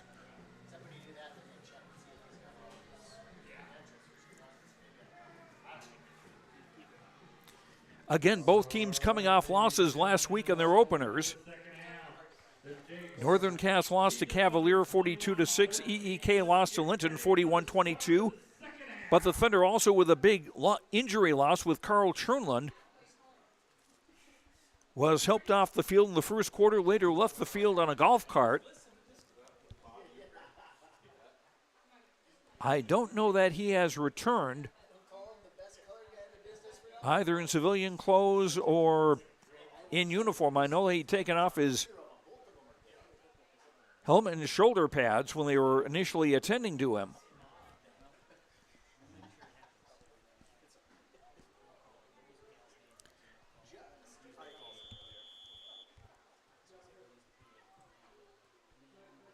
Joseph Cromlick is back to receive, and he'll field at the 15-yard line. And will be hit across the 30. 16-yard return on the play. So a decent start for the Thunder. I'll actually mark that back at the 32 from the looks of things. Yeah, for the Thunder, Joe, they're trying to get off to a quick start here, trying to get that score tied back up. Again, just down 8 points here in the second half. I formation, Nitschke under center, dropping back. Throwing through the fingertips of a Northern Cass defender, incomplete. Number 3, Joseph Cramley. 2nd and 10. It'll be 2nd and 10 for the Thunder.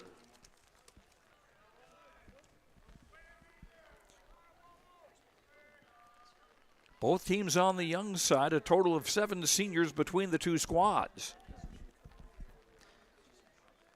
Yeah, and Joe, you can see that so far again. I mean, just both young teams trying to get after it and try to take advantage here early. Out of the eye.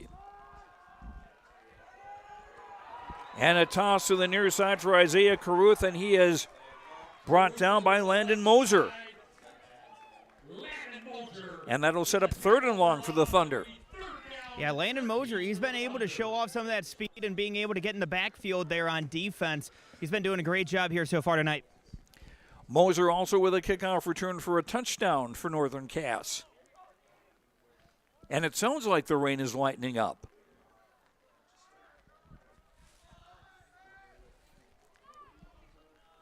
Nitschke under center, I formation.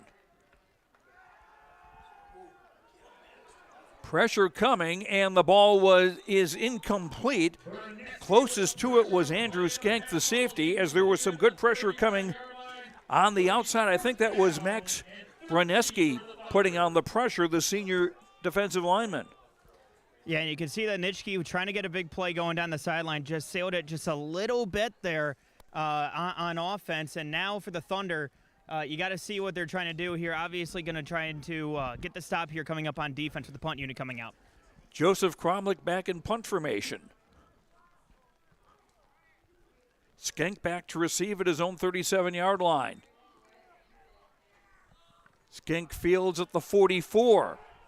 Breaks to the outside. And a good run back for junior Andrew Skank, who's got a touchdown catch and an interception in this game.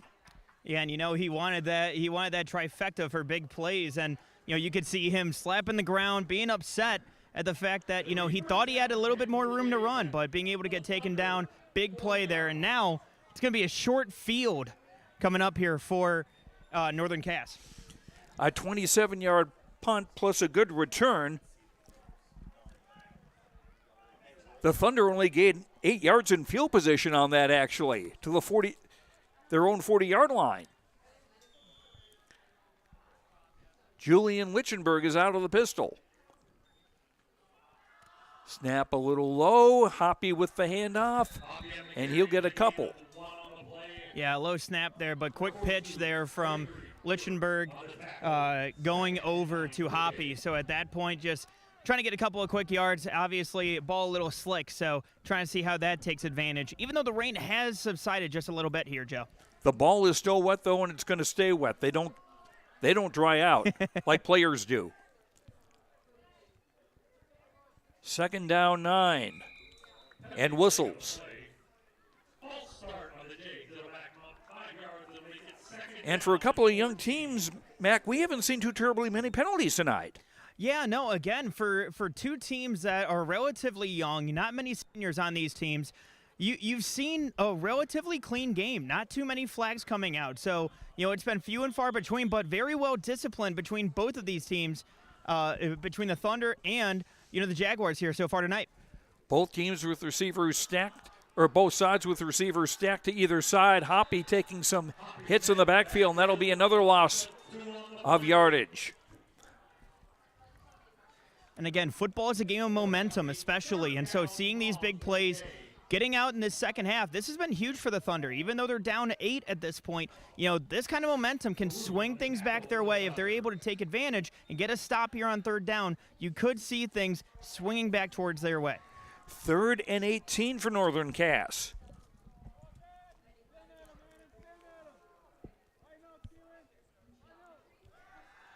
Lichtenberg to throw and overthrew his intended receiver, Keelan Monson, number 10. And that'll bring up 4th and very long. He and Monson, pregame had a lot of good chemistry, again, making some good deep passes. So good thought there by Coach Ukestead. But again, at this point now, it's going to be interesting to see what they're able to do on defense to try to slow them down. Reed Volden back in punt formation will try to pin the Thunder back as far as possible. Brendan Kinsler is back to receive the kick, staying about his own 12-yard line. Line drive punt, and that, I think, hit one of the Thunder players, and Kinsler hustles to dive out of the ball because if the officials say that it did hit an EEK player, that's a live football. Yeah, and that's good awareness there by Kinsler. Immediately getting after the football, not even attempting to try to pick that up. Just go down, dive on it, and end the play right there. Yeah, make sure nothing else happens to create a possible turnover. Exactly. The Thunder will start at their own 21-yard line with 9:28 to go in the 3rd. 21-13, Northern Cass in the lead.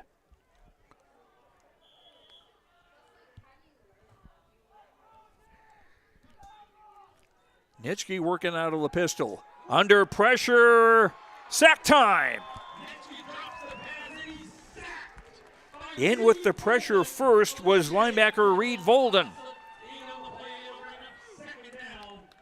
Great pressure there by Volden, being able to get off the edge, try to slow down Nitschke there, speed up his pass clock there, speed up his mental clock, and able to get the big stop in the back. And now you're looking at a long second down with your end zone backed up against their end zone at this point now.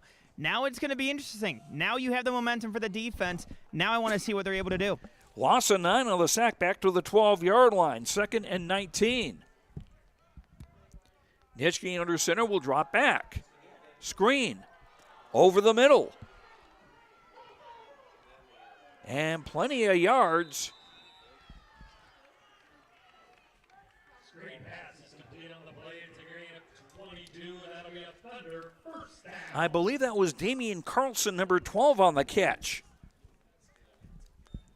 And that turned out to be a first down at the 34-yard line. Yeah, and Joe, you know, when you look at the screenplay, it's not going to be sexy. It's not going to be something that, you know, everybody's going to be looking for with the big plays. But it's something that can cause some chunk plays. Get your running back in space. Let him do the work.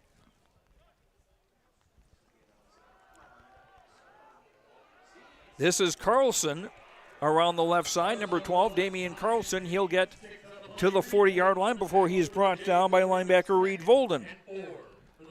And again, now the Thunder, we talk about momentum. Again, Thunder are getting some of these big chunk plays. They're moving the football now at this point, and now they have to get it in the end zone to keep that momentum on their side. Ellendale, Edgeley, Kulm, Montpelier down by 8, 21-13 with 7:44 to go in quarter number 3.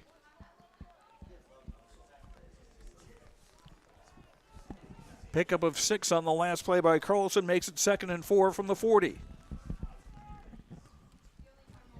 2 receivers wide to either side. Nitschke from the pistol. Throws overthrown, incomplete, almost an interception by Keelan Monson, and he probably saw that coming. He could see the headline and couldn't hang on to the ball. Yeah, Keelan Monson almost ran that route there as well. I mean, again, going for that one. You could see it go off his fingertips there. But, again, that's what you're looking for Northern Cass. You're looking for the defense being, you know, keeping their head on a swivel for some of these big plays as the Thunder are trying to, you know, extend some of these plays down the field. 3rd and 4 from the 40 for EEK. 2 receivers to either side.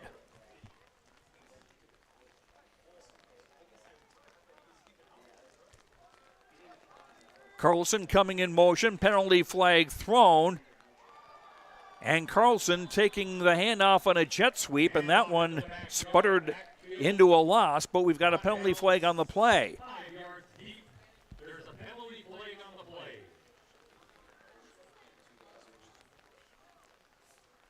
Yeah, you know, you can try to get some of those quick plays going off, but, again, trying to get some of those plays going down the field, we'll see what the penalty is.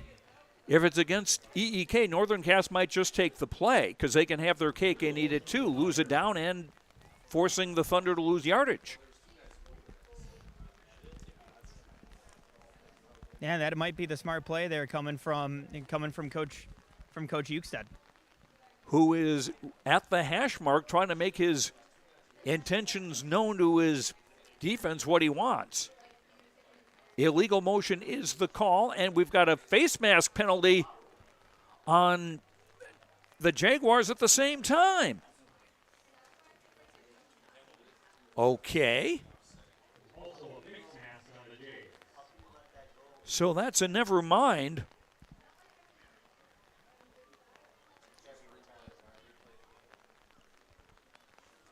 And Tyler Ukestead wants to know where the face mask penalty was. It may not have been a major grab, but it doesn't have to be. Any hand-to-mask contact.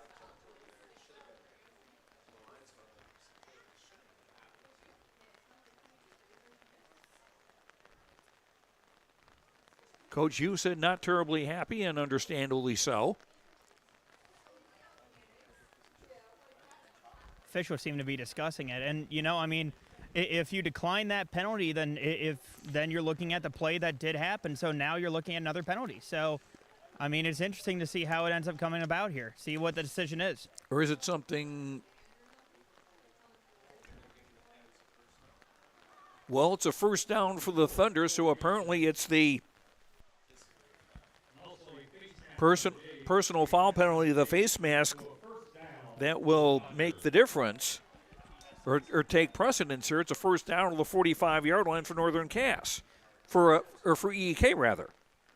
Now for EEK, that's something that really could help build that momentum again. I know I keep harping on it, but again, we're looking at 5 minutes here into the second half, and getting that first down. Now you have to capitalize when you have the opportunity given.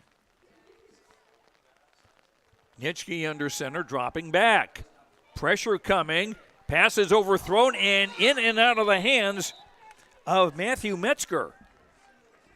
It'll be 2nd and 10, and that's a situation where the Thunder will sigh with relief.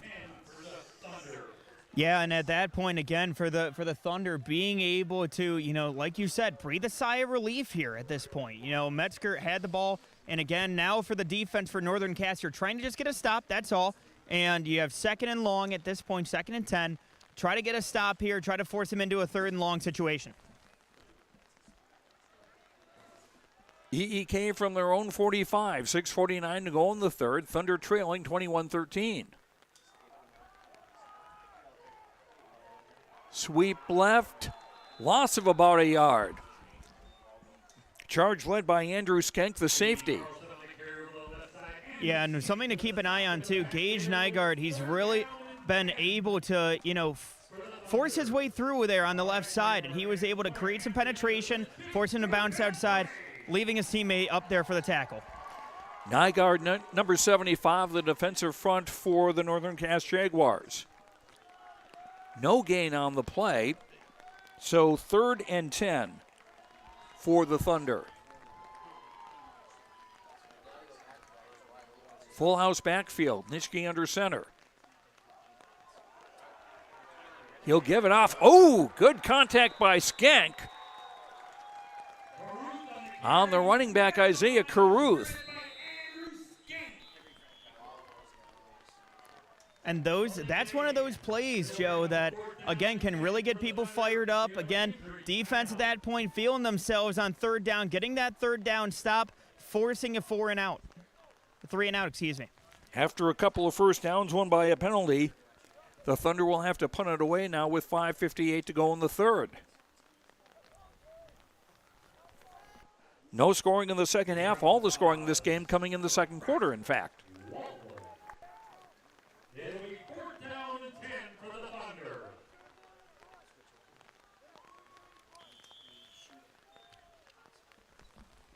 Joseph Cromlick back to punt for EEK. Skink dropping back at about his own 27-yard line to receive the punt. Snap a little high. Kick is away, fielded at the 25 by Skank. And he'll slide down to the 35. And that's one of those plays that it's just smart. You can see the players coming down. Again, rain coming back down again here. So he goes ahead, he slides into the dirt. And at that point, goes ahead and lets the play end, lets the drive start. Well, let's hope it doesn't turn to dirt. Hopefully it will stay grass and we won't have the field be a quagmire or anything, though it's still been raining pretty much all evening. Yeah, it's been kind of hit and miss a little bit, stop and go a little bit. Not necessarily ending, but sometimes lightening up just for a little bit here on the sidelines. Julian Witchenberg, number 7, out of the pistol. Hoppy going in motion, leaving an empty backfield, but whoops, we got illegal motion. A procedure call against the Jaguars. Hey, trying to get one of those plays off, trying to get one of those quick trick plays going, but again, getting that motion going, but offense just a little bit too quick on that snap. 1st and 15 now for Northern Cass from their own 30.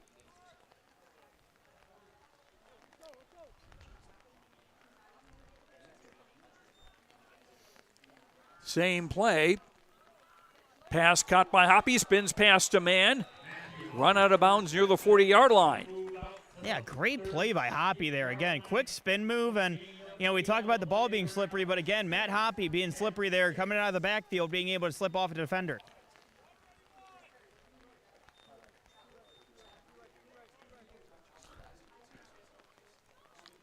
Gain to the 39-yard line, a pickup of 9. It's 2nd down and 6 for Northern Cass. Jaguars up 21-13. 2 receivers stacked on either side. Low snap. Pass incomplete.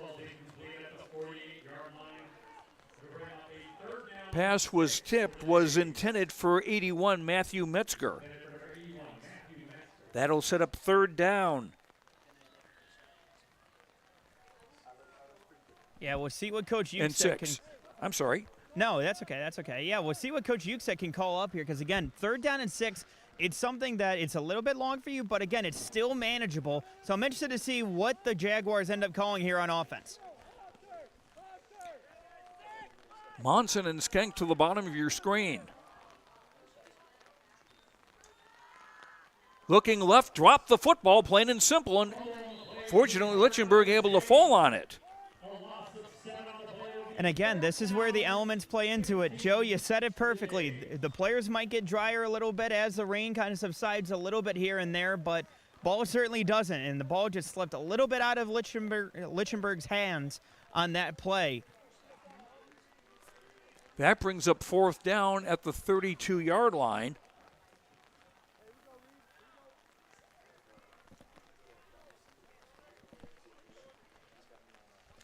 Fold into punt.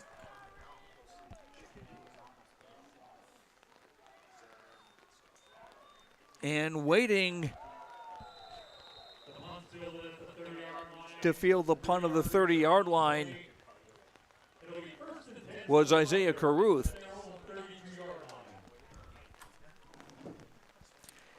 And the Thunder will take over with 4:08 to go in the 3rd. They still trail Northern Cass 21-13. And they'll start at their own 33-yard line. Joe, I'm starting to wonder if it's the even and odd quarters at this point, because first quarter didn't have much scoring. Obviously, we had the rain coming down. Second quarter, plenty of scoring there, where we got, again, all 21-13 points of our score. And now at this point in the 3rd quarter, it's been slow once again. And with a wet ball in a wet field, anything could happen, and we have a timeout taken by Northern Cass. And this timeout brought to you by Bank North. Bank North offers the traditional and advanced products and services that keep you grounded and ahead of the curve in today's fast-paced world. For farming and ranching, business and consumer banking and lending, you'll always be headed in the right direction with Bank North. To learn more about Bank North, visit ibanknorth.com or stop by one of their locations today.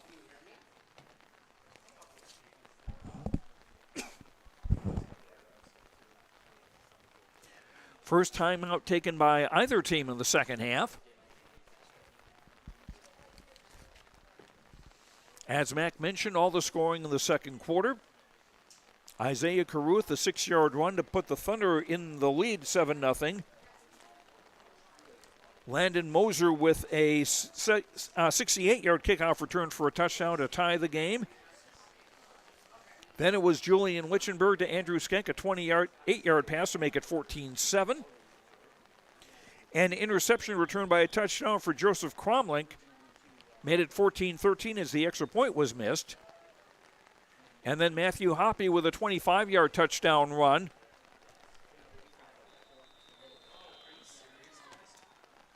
Looks like we had some action early on there. Just a little too early.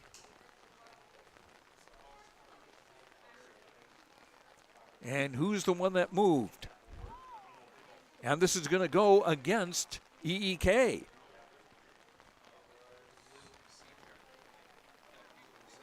Now they started to move one way. Now they're going to move the other way. Well, Joe, again, this has been just another slugfest here again in the third quarter. and it's been one where, the field has gotten, it's not, I won't say sloppy. They've done a good job keeping the field conditions good, but at the same time, the rain has been causing some issues, and now you're starting to see the teams get a little bit more penalty action, a little bit more of that dirty laundry from the referees here in the third quarter. 5-yard penalty moves it back to the 28-yard line of the Thunder. It's 1st and 15 with 4:07 to go in the third. 21-13, Northern Cass in the lead. Nitschke giving for Caruth. And Isaiah across the 30-yard line for a short gain. It'll still be 2nd and long. The Thunder, remember, without their leading runner, Carl Chernland, who suffered an injury in the first quarter, was taken off the field in a golf cart, and we have not seen him since. Yeah, and he was somebody who was really doing a good job of picking up those chunk yardage that you need, especially on offense, to get that momentum going. 2nd and 12 from the 31. Nitschke under pressure, look out, he's hit, it was thrown. And the pass is going to be ruled incomplete. I think it was one of the linemen who was trying to make the catch at first, one of the offensive linemen for the Thunder. But incomplete, so that's going to make it 3rd and 12. And again, good pressure from the Northern Cass defense, and they've done a decent job of that tonight. Yeah, they've done a great job of, keeping Nitschke on his heels. Again, being able to create that pressure off the edge and in the interior and forcing him outside of the pocket, trying to force him to make those plays. He's shown he's been able to do it on the ground, but at the same time, with these elements, it's difficult to pick up those chunk plays through the air. 2 receivers to the near side of the field. Nitschke under center on 3rd and 12. A little time here, a lot of arm, and a catch at the 40-yard line. Boston Hagen with that catch. Joe, I mentioned it's difficult to make those big plays through the air, and you know what? Leave it to Litschke to go ahead and prove me wrong immediately after that. But again, a great play, seeing the open man down the field, being able to hit him in the post. 29 yards on the pass play.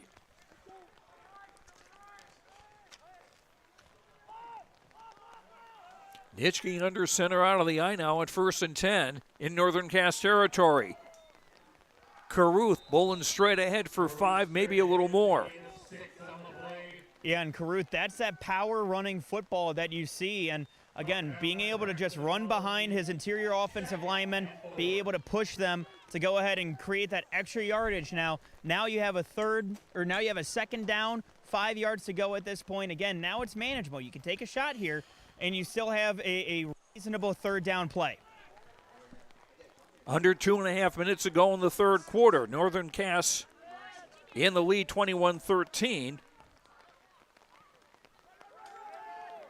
Caruth again trying to go off right tackle and not getting very much at all.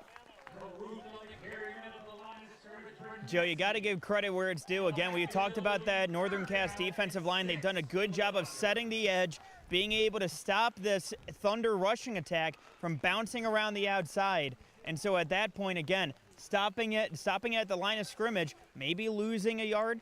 Then at that point, again, now you're trying to create that momentum. Now it's a big 3rd down here for this Northern Cass defense, and especially the Thunder offense. 3rd down and 6. From the eye, Nitschke under center. Trying to get away from trouble and just throwing the ball away now. That'll set up 4th down.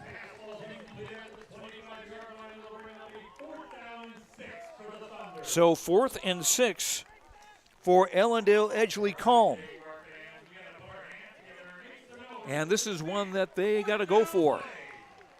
Joe, this could be a big play. I know we got 1:30 left here in the third still, but this is one of those big plays that we might be talking about when we see that final score. Because, again, you can see that you have the Thunder trying to get in the end zone, trying to tie this back up. And at that point, again, trying to keep that momentum in their favor. They need to get to the 30. 2 receivers to the far side. Play fake Nitschke. He is going to air that out, and was he in bounds? No, he was not. I think that was Hagan, the intended receiver, so it will be the Jaguars taking over on downs with 1:24 to go in the third, still with a 21-13 lead. Yeah, Nitschke having that chemistry there with Hagan, trying to get that big play down the field once again on this drive and just not able to get that done. Now for Northern Cass, now let's see how aggressive they get with the ball here. Again, with less than a minute 30 to go here in the third quarter, now you're trying to see what they're able to pull out here and how they're able to try to chew this clock with the lead here. Lichtenberg from the pistol, giving fake to Hoppy, and it's Lichtenberg again with a really nice fake, almost to midfield, but definitely a first down. Yeah, and you know what? Give credit where it's due. Lichtenberg, he's been doing a good job of disguising those handoffs over to Hoppy, and he's been able to pull those out and be able to get some big gains and show off that athleticism with his legs. 13-yard gain, second time he's faked me out tonight. Minute 5 to go in the quarter. Three receivers left, one to the right. This is Hoppy carrying, running more east and west than north and south, but still able to get into Thunder territory with a nice gain, setting up third and short. Yeah, Hoppy's done a good job there a couple of times, breaking it around the outside and being able to get some good gains, trying to find the open field as he gets past some of those Thunder defensive linemen, those Thunder defenders. He's done a really good job of cutting up the field and creating some big plays. Second down and 4 after a gain of 6. To the Thunder 45-yard line. He got out of bounds. Clock stopped with 51.6 to go in the third. Play clock now at 13. Hoppy brought down for a loss. Or short gain, rather. And Isaiah Caruth on the tackle.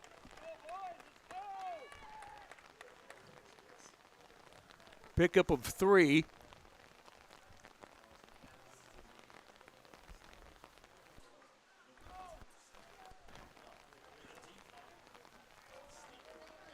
Third and a long 2. Hoppy again. Second effort, first down to the 39 of the Thunder. And that's a massive, massive play there for the Jaguars. Again, just doing a great job just running with Hoppy and being able to take advantage of those plays, creating that first down, and more importantly, being able to chew up some of that clock. And the clock for the third quarter has run down after 3. It's Northern Cass 21. Ellendale, Edgeley, Kulm 13. Back with the fourth quarter in 1 minute on YourLiveEvent.com. Honesty, loyalty, integrity. At Bank North, we've remained true to these values for generations. They shape the way we do business, work with customers, and support our communities. We've been here for more than a century, helping people grow farms and businesses, finance homes, and pursue their dreams. It's values-based banking, and it's all about working together to strengthen the common threads that bind us together. Bank North, always true.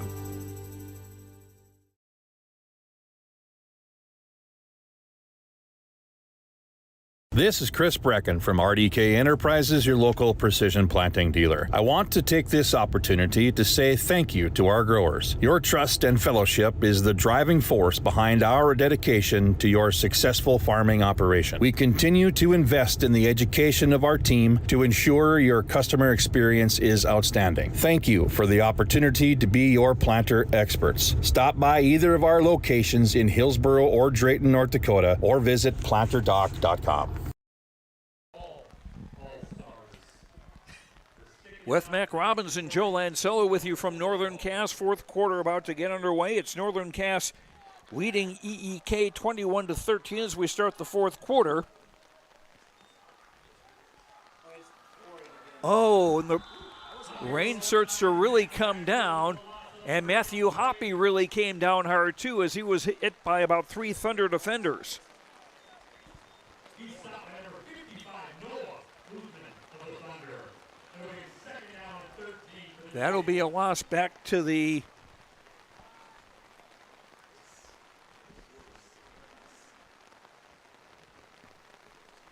44-yard line, a loss of 4, second down 14. Yeah, Joe, trying to take advantage of that with Hoppy, and now seeing the ball come back as the rain is coming down the hardest that it's come all game. Play fake. Pass is caught down the far side, and a first down. I believe that was Brexton Waldo who made the catch. Number 25. Comes in the game occasionally as an H-back. Now was put to good use there, getting a first down to the EEK 33, a pickup of 11.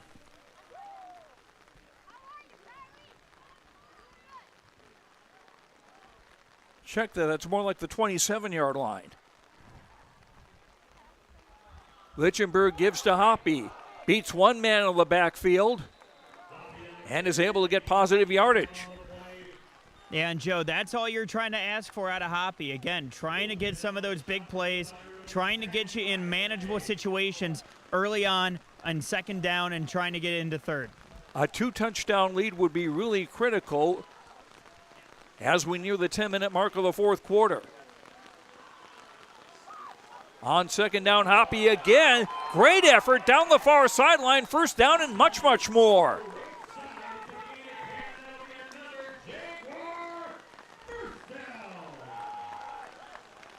You know, Joe, you see Hoppy have that speed, be able to bounce it outside. Again, like I said, getting those chunk plays. He's really been the heartbeat of this offense here in the second half.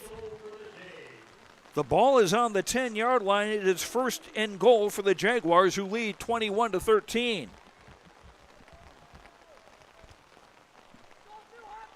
Lichtenberg for Hoppy, trying to practically go through a wall of blockers and defenders. Gets from the 10 to about the 8.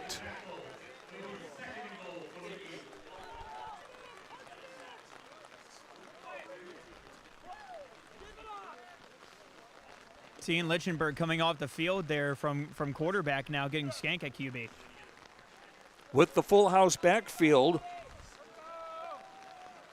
Waldo is in the backfield as well. Handoff for Hoppy, who's hit right. Oh no, they faked it. But did they blow the man down? Hoppy did not have the football.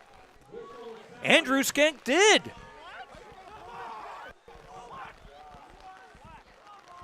We don't have review here.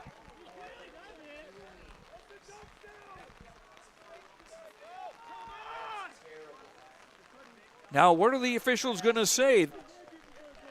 They got faked out like I did. I think so. Looks like they blew it dead after the fake. Even though it wasn't. Well, we're going to replay the down. Not happy. They're going to replay the down at second and goal from the 8. That is Hoppy. And doing very well to bull ahead to about the 6. Sure will at the goal situation. The plays get a little bit tighter, and now you're going to go ahead and see Lichtenberg come back in. Well, that certainly worked, but on the other hand, somebody's got to find the football. I mean, that's good work disguising it. I got to say, if the officials can't say it, the defense can't see it either, it would appear. Apparently not. Lichtenberg from the pistol with Hoppy next to him. Looking, look out. Down he goes, and penalty flags come down. And the penalties were coming from the side where the officials could see the tackle. You wonder if a hand touched the face mask in the process.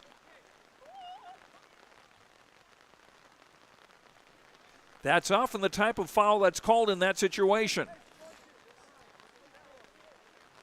And that is indeed what happened.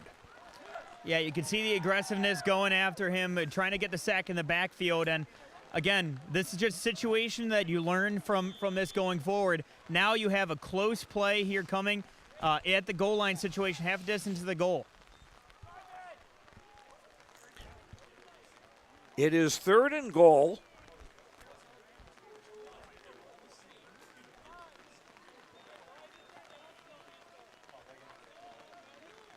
On the 9-yard line.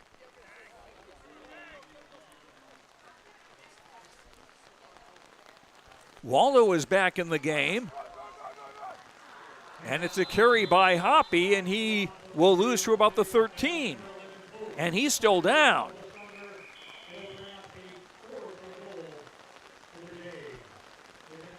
And Matthew Hoppy, who's had a very nice game, is on the deck. And that'll stop things with 7:41 to go in the 4th quarter.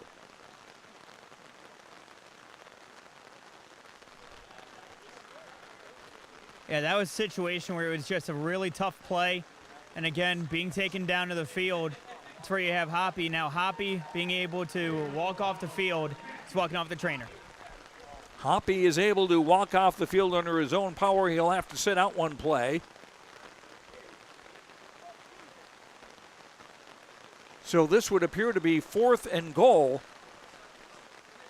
from the 13-yard line.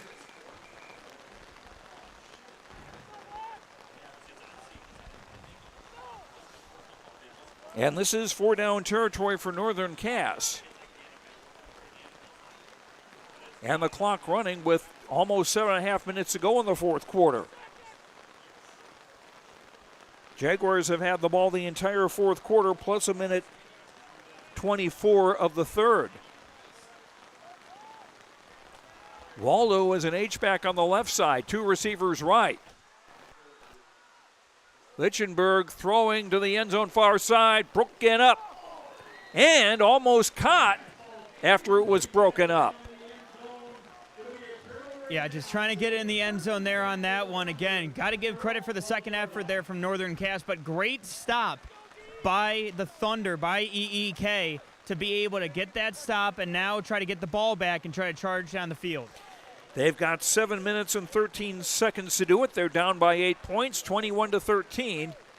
They're going to start from their own 13, playing into what's now a torrential downpour. Yeah, Joe, to give you an update from the sideline, it's pretty wet, not going to lie. Pretty hard rain at this point. Jacob Nitschke is under center. Caruth lost the ball, but fortunately one of his Thunder teammates recovered it. And again, good eyes by your offensive line, keeping an eye out for it, and again, seeing that ball on the deck, jumping down, making sure that you're securing that ball. I believe that was Eli Klusman, the right tackle, who recovered that back of the 10-yard line. It's a loss of 3, 2nd and 13.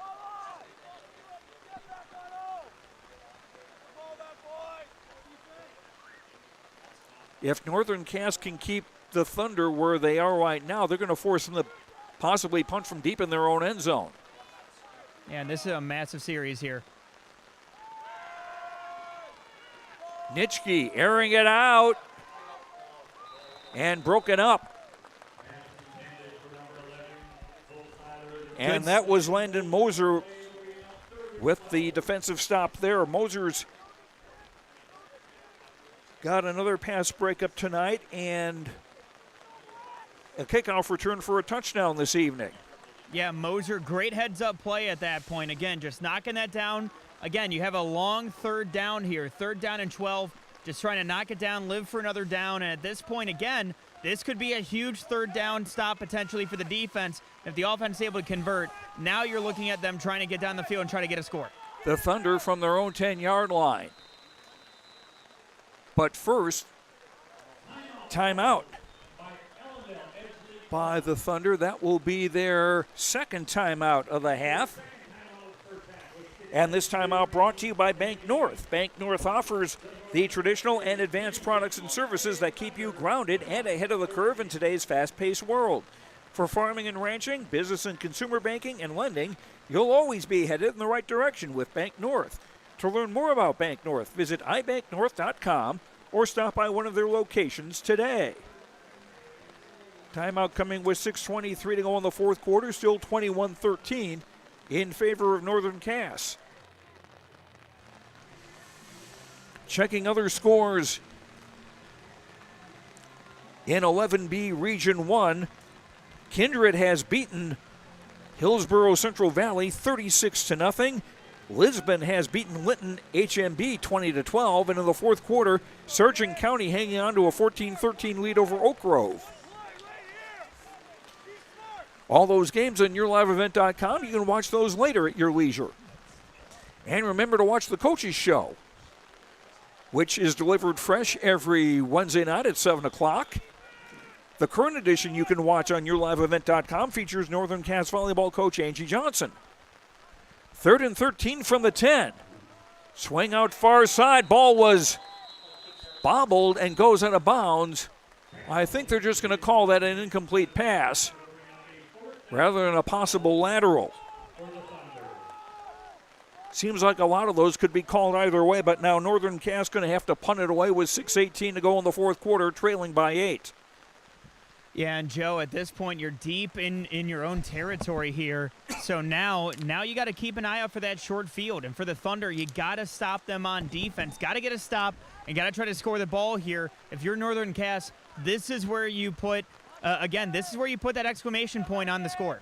Joseph Kramlich feeling the ball.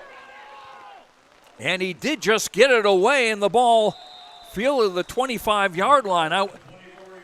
The thought had just flashed my mind, a possible safety in case the snap was high, but this was a low snap, but still Kramlich doing well to get a punt away, because otherwise if he gives up a safety, it's a 10-point game. It's a 2-score game.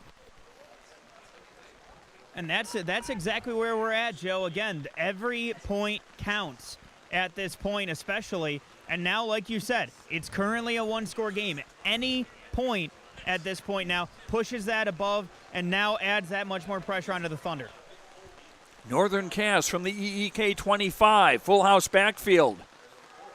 Skank hands for Hoppy, who is upended. Nice tackle. At about the 23.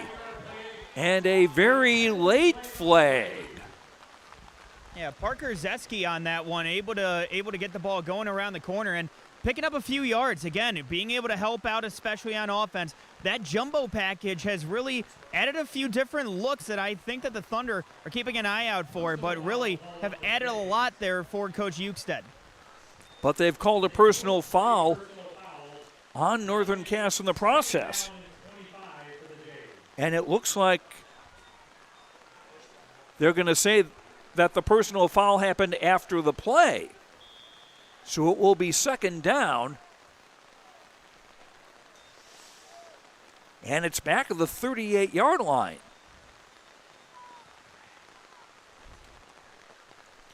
.5:49 to go, clock running fourth quarter. Northern Cass with the ball and an 8-point lead.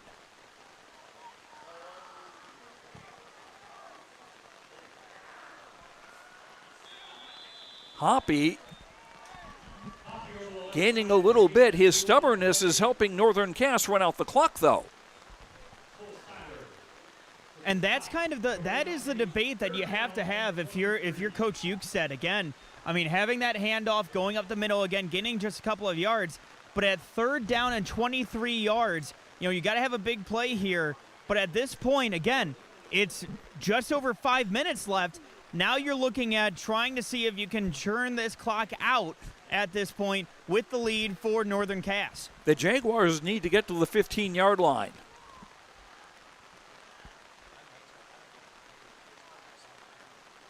Hoppy in motion. Screen the other way.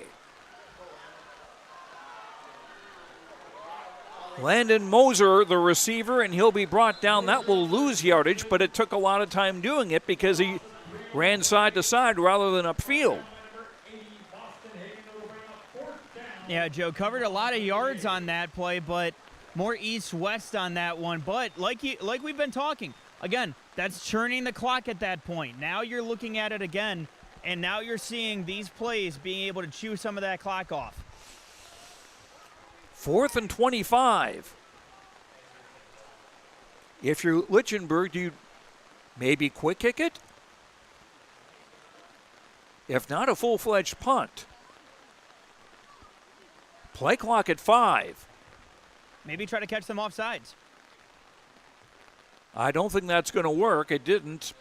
Play clock runs out. They're going to move it back 5 yards and maybe give them a better angle for a punt.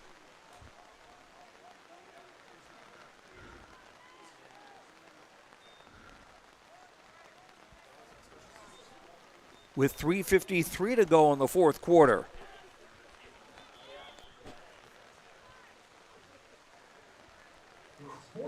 So Reed Volden will be in to punt.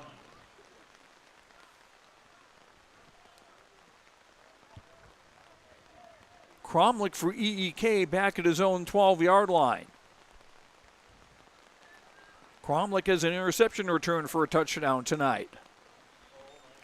Snap on a short hop. He gets it away. The ball's going to just die at the 15 with 3:42 to play in regulation. Great punt there, and again, flipping that field position. And even though you weren't able to capitalize, still able to pin back EEK at the 15-yard line, and now you have to have a big drive. And for the Thunder, again, if you're able to get some of those big plays, we've already seen it, between Litschke and Hagen. Let's see if they can try to get that magic once again. A 30-yard punt with no return. The Thunder with just one timeout remaining. But Northern Cass not with all their personnel in the field, and they've got to burn one of those timeouts. This is an odd time to be mentally falling asleep. Yeah, and it looks like one of their players, I believe it was Skank, but, again, seeing him down on the field, he had taken a knee but gotten back up. He went off to the sideline. They were confused because of the fact that they thought that there was going to be some kind of a stop in order for him to get off the field there. So that caused a little bit of a confusion here on the sideline. Skank coming back onto the field because he did not have to be helped off. He does not have to sit out one play.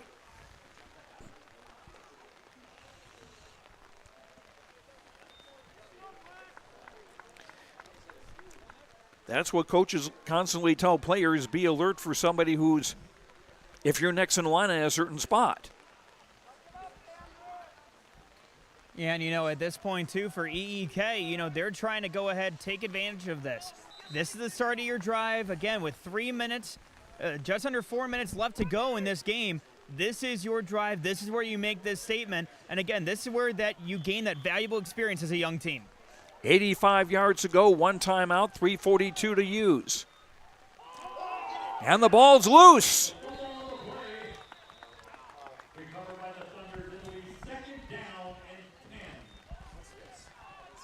And it was one of the offensive linemen for the Thunder who recovered that. I think that was Jacob Lusby. Joe, I love giving praise to the offensive line when I can, and, they've done a great job tonight being heads up, keeping their head on a swivel, and again, a couple of those times where the ball might have hit the deck, they've been able to jump on top of it and even try to make a couple of catches here and there if need be. So they've done a great job keeping their eye out. Loss of a yard, 2nd and 11 from the 14. Nitschke swings it out on the near side.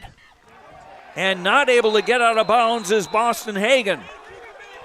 And that may be the best part of that play as far as Northern Cass concerned. Yeah, Northern Cass, again, that's a big-time stop for them. Again, now with third down and manageable for the Thunder. For Northern Cass, getting that stop, now you get that energy going on the sideline again. Now you're getting some of the fans that are energized here on the sideline as well, and now you're trying to see if you can swing that momentum back for yourself. For the Thunder, trying to get this third down on third and manageable. 3rd and 5 with under 2.5 to go in regulation. EEK down by 8. And all kinds of movement on the line. And that's going to be false start.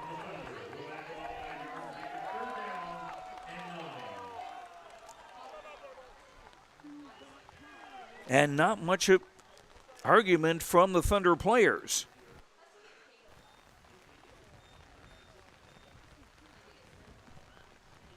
And again, you're in a third down and manageable. Now a little bit tougher. Again, third down and long, third down and 9 yards here.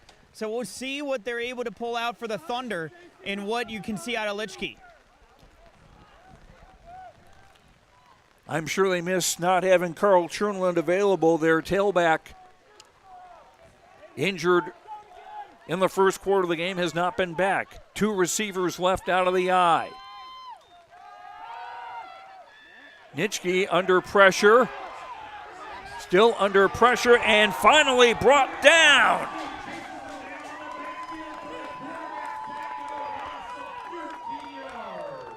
Max Brunensky, number 64, 6 foot, 250-pound senior with a sack. And Joe, we talked about it. You know, not many seniors in this game, but you know what? They understand and they know. They have the experience, and you can see that veteran play right there on that sack. Again, huge play to go ahead and get that loss. And now you're going to go ahead and see a 4th down and long, and this could be the decider here for Northern Cass. And the final timeout for EEK with 1:47 to play in the 4th quarter. Northern Cass leading EEK 21-13. This timeout brought to you by Bank North.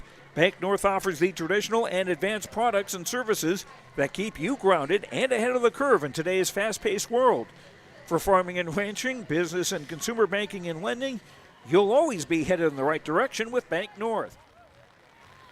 To learn more about Bank North, visit ibanknorth.com or stop by one of their locations today. Don't forget, following the game, we will have our Enbridge Energy Player of the Game and our Feature Precision Player of the Game, brought to you by RDK Enterprises.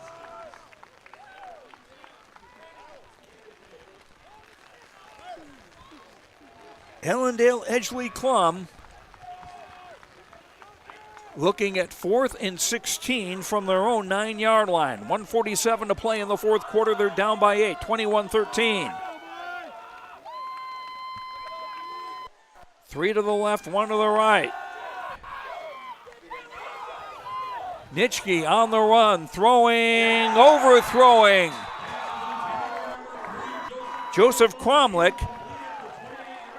So the Jaguars will take over on downs with 1:40 to play and an 8-point lead, 21-13. Just a great defensive stop there from Northern Cass. And again, the Thunder just trying to get that ball down the field, trying to get that first down, try to take that little by little. But again, just a little bit overthrown. At that point, Northern Cass able to take advantage. Now trying to put the nail in the coffin on this win for this week.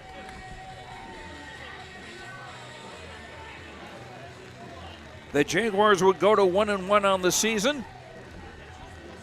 They'll take that record to Central Cass next week in a game we'll have here on YourLiveEvent.com.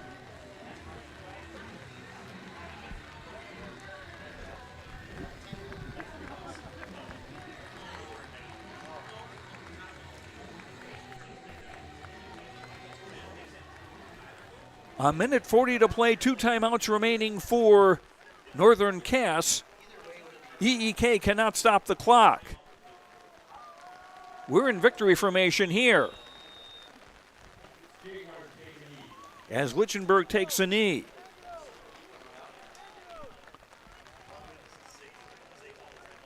I think they've got to take about 3 snaps.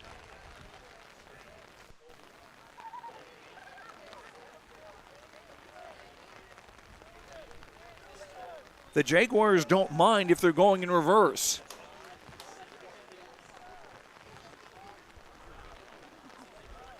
Yeah, and at this point, this is about getting the good sportsmanship, trying to just let this clock play out now to end this ball game. They don't need to add anything more to the lead as Lichtenberg takes a knee again. One more snap and that would do it. EEK would go 0-2 in the season. They'll host Lisbon next week in Ellendale. And Lisbon was a winner 20-12 over Linton HMP tonight. Again, they take a knee, and that is going to be that.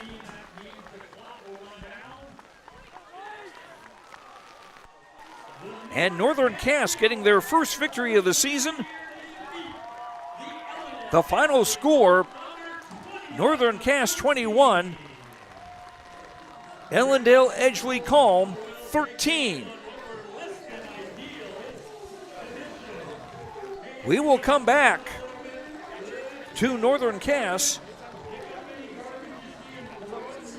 and have more on our post-game show, and we'll wrap things up when we come back in 2 minutes.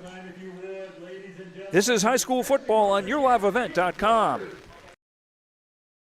Don't be fooled by that beat-up old cap. Its faded crown represents the tireless work of America's farmers and ranchers. Its sturdy brim, their dedication to providing our nation with a safe, affordable food source. From sunup to sundown, they're turning quarters into the dollars that drive our rural economy. So we'd like to tip our hat to them. Farmers Union Insurance. Protecting those that protect America's food source. Contact Ryan Opdahl, Farmers Union Insurance, Hillsboro.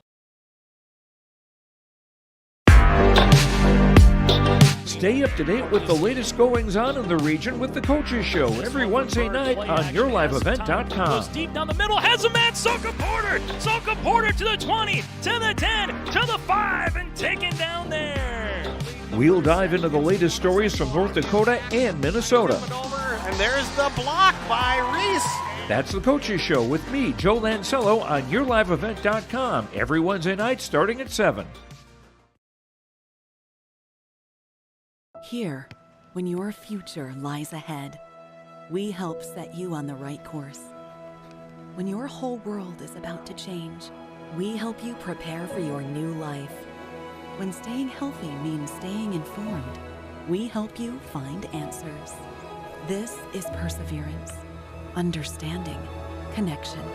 These are remarkable people doing remarkable things together. There is another way to minimize your farm's risk and protect its equity with margin protection coverage. This is Bethany Rentz, crop insurance agent with Irene Insurance. Margin protection provides coverage against an unexpected decrease or increase in operating margin. In other words, we can put a policy in place to protect you from changing input costs and crop prices on your farm. Let us help you explore this option between now and September 30th to get you covered. For more information, go to IREINS.com. You're protected and appreciated at Irene. And welcome back to our post-game show from Northern Cass, just outside of Hunter. Joe Lancello and Mac Robinson with you. Time now for our Energy Player of the Game, brought to you by Enbridge, Energy for Life. Learn more at Enbridge.com for career opportunities. Mac Robinson is on the field, and our Enbridge Energy Player of the Game will be sophomore running back Matthew Hoppy. Matthew, let's start with you. Great game for you tonight. And again, just being able to, in the second half, it really seemed like you were the lifeblood of that offense. For you, how does it feel to be able to kind of take that load on the second half here? Feels like we came out of the break with a encouragement with the whole team. An attitude that we needed to keep going through the next 2 quarters and finish strong. And I feel like everybody did that. A shout out to my linemen, kept me running the ball tonight and kept me safe, as well as our quarterback. But that's about it. We came out with the win.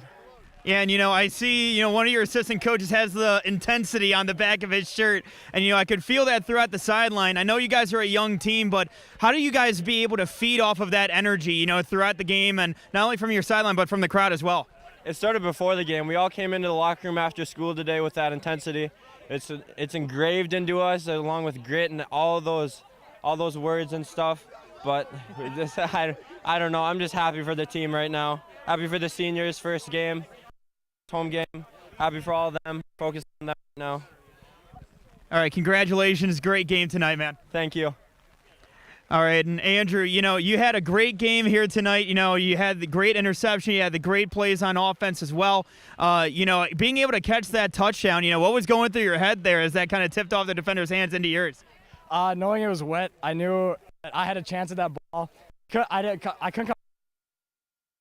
I made a play and scored a touchdown. Julian's a great quarterback. He's been working hard all offseason, so credits to him and our linemen for giving him time, and yeah.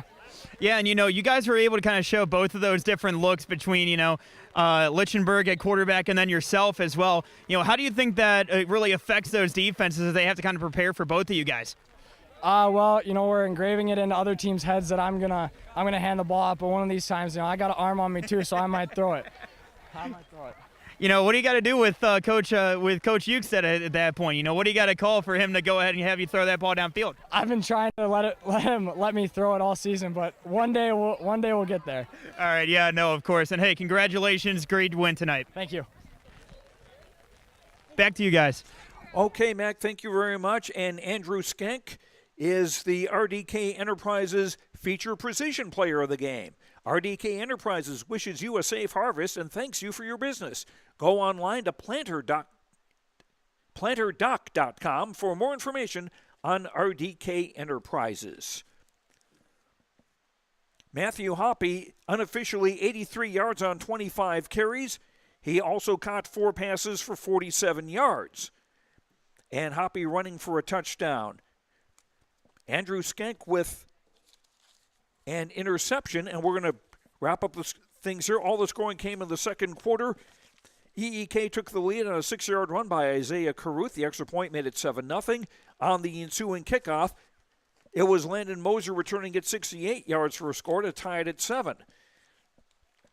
Then on the next possession that Northern Cass had, it was Julian Lichtenberg to Andrew Skank, a 28-yard touchdown pass to make it 14-7 with the extra point. EEK would score again on an interception returned about 20 yards by Joseph Cromlech. The extra point kick was blocked to make it 14-13. And then just before halftime, it was Matthew Hoppy scoring on a 25-yard run to make it 21-13.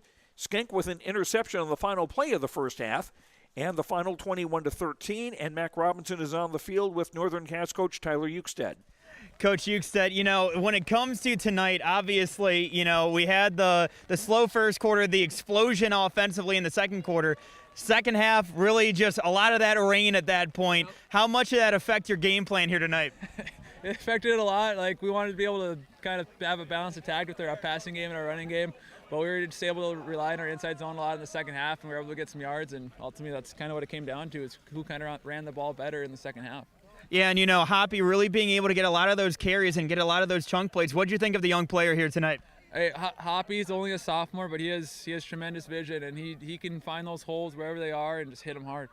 Yeah, and we got a chance to talk to Andrew Shank there a little bit, and he talked about the fact that he's running the ball, he's handing the ball off quite a bit, but he's looking to air it out a little bit. So I got to know what's it going to take for him to be able to throw that ball downfield. I gotta see him throw the ball more in practice. He doesn't do it a whole lot, so if he can throw the ball more in practice and do it well, then yeah, we can look at that.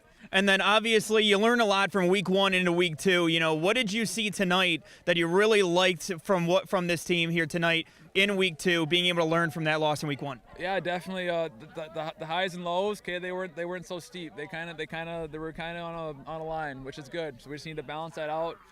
We can still improve though on our lows. Our lows still got a little low. We got to find that energy and just continue just positivity.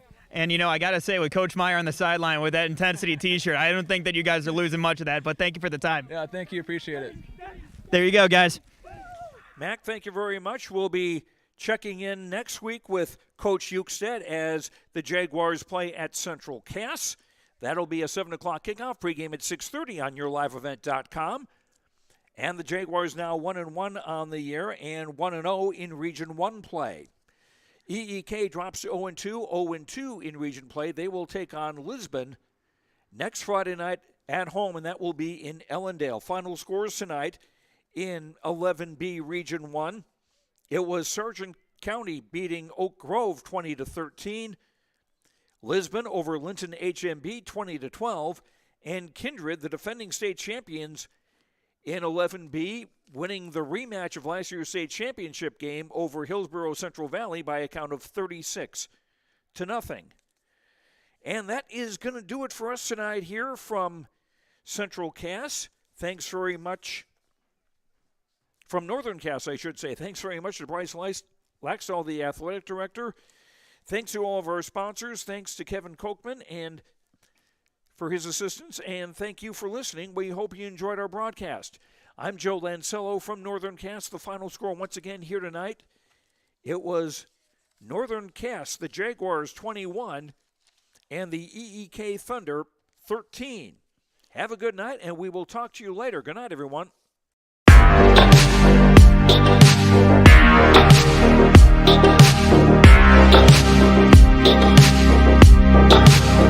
Thank you.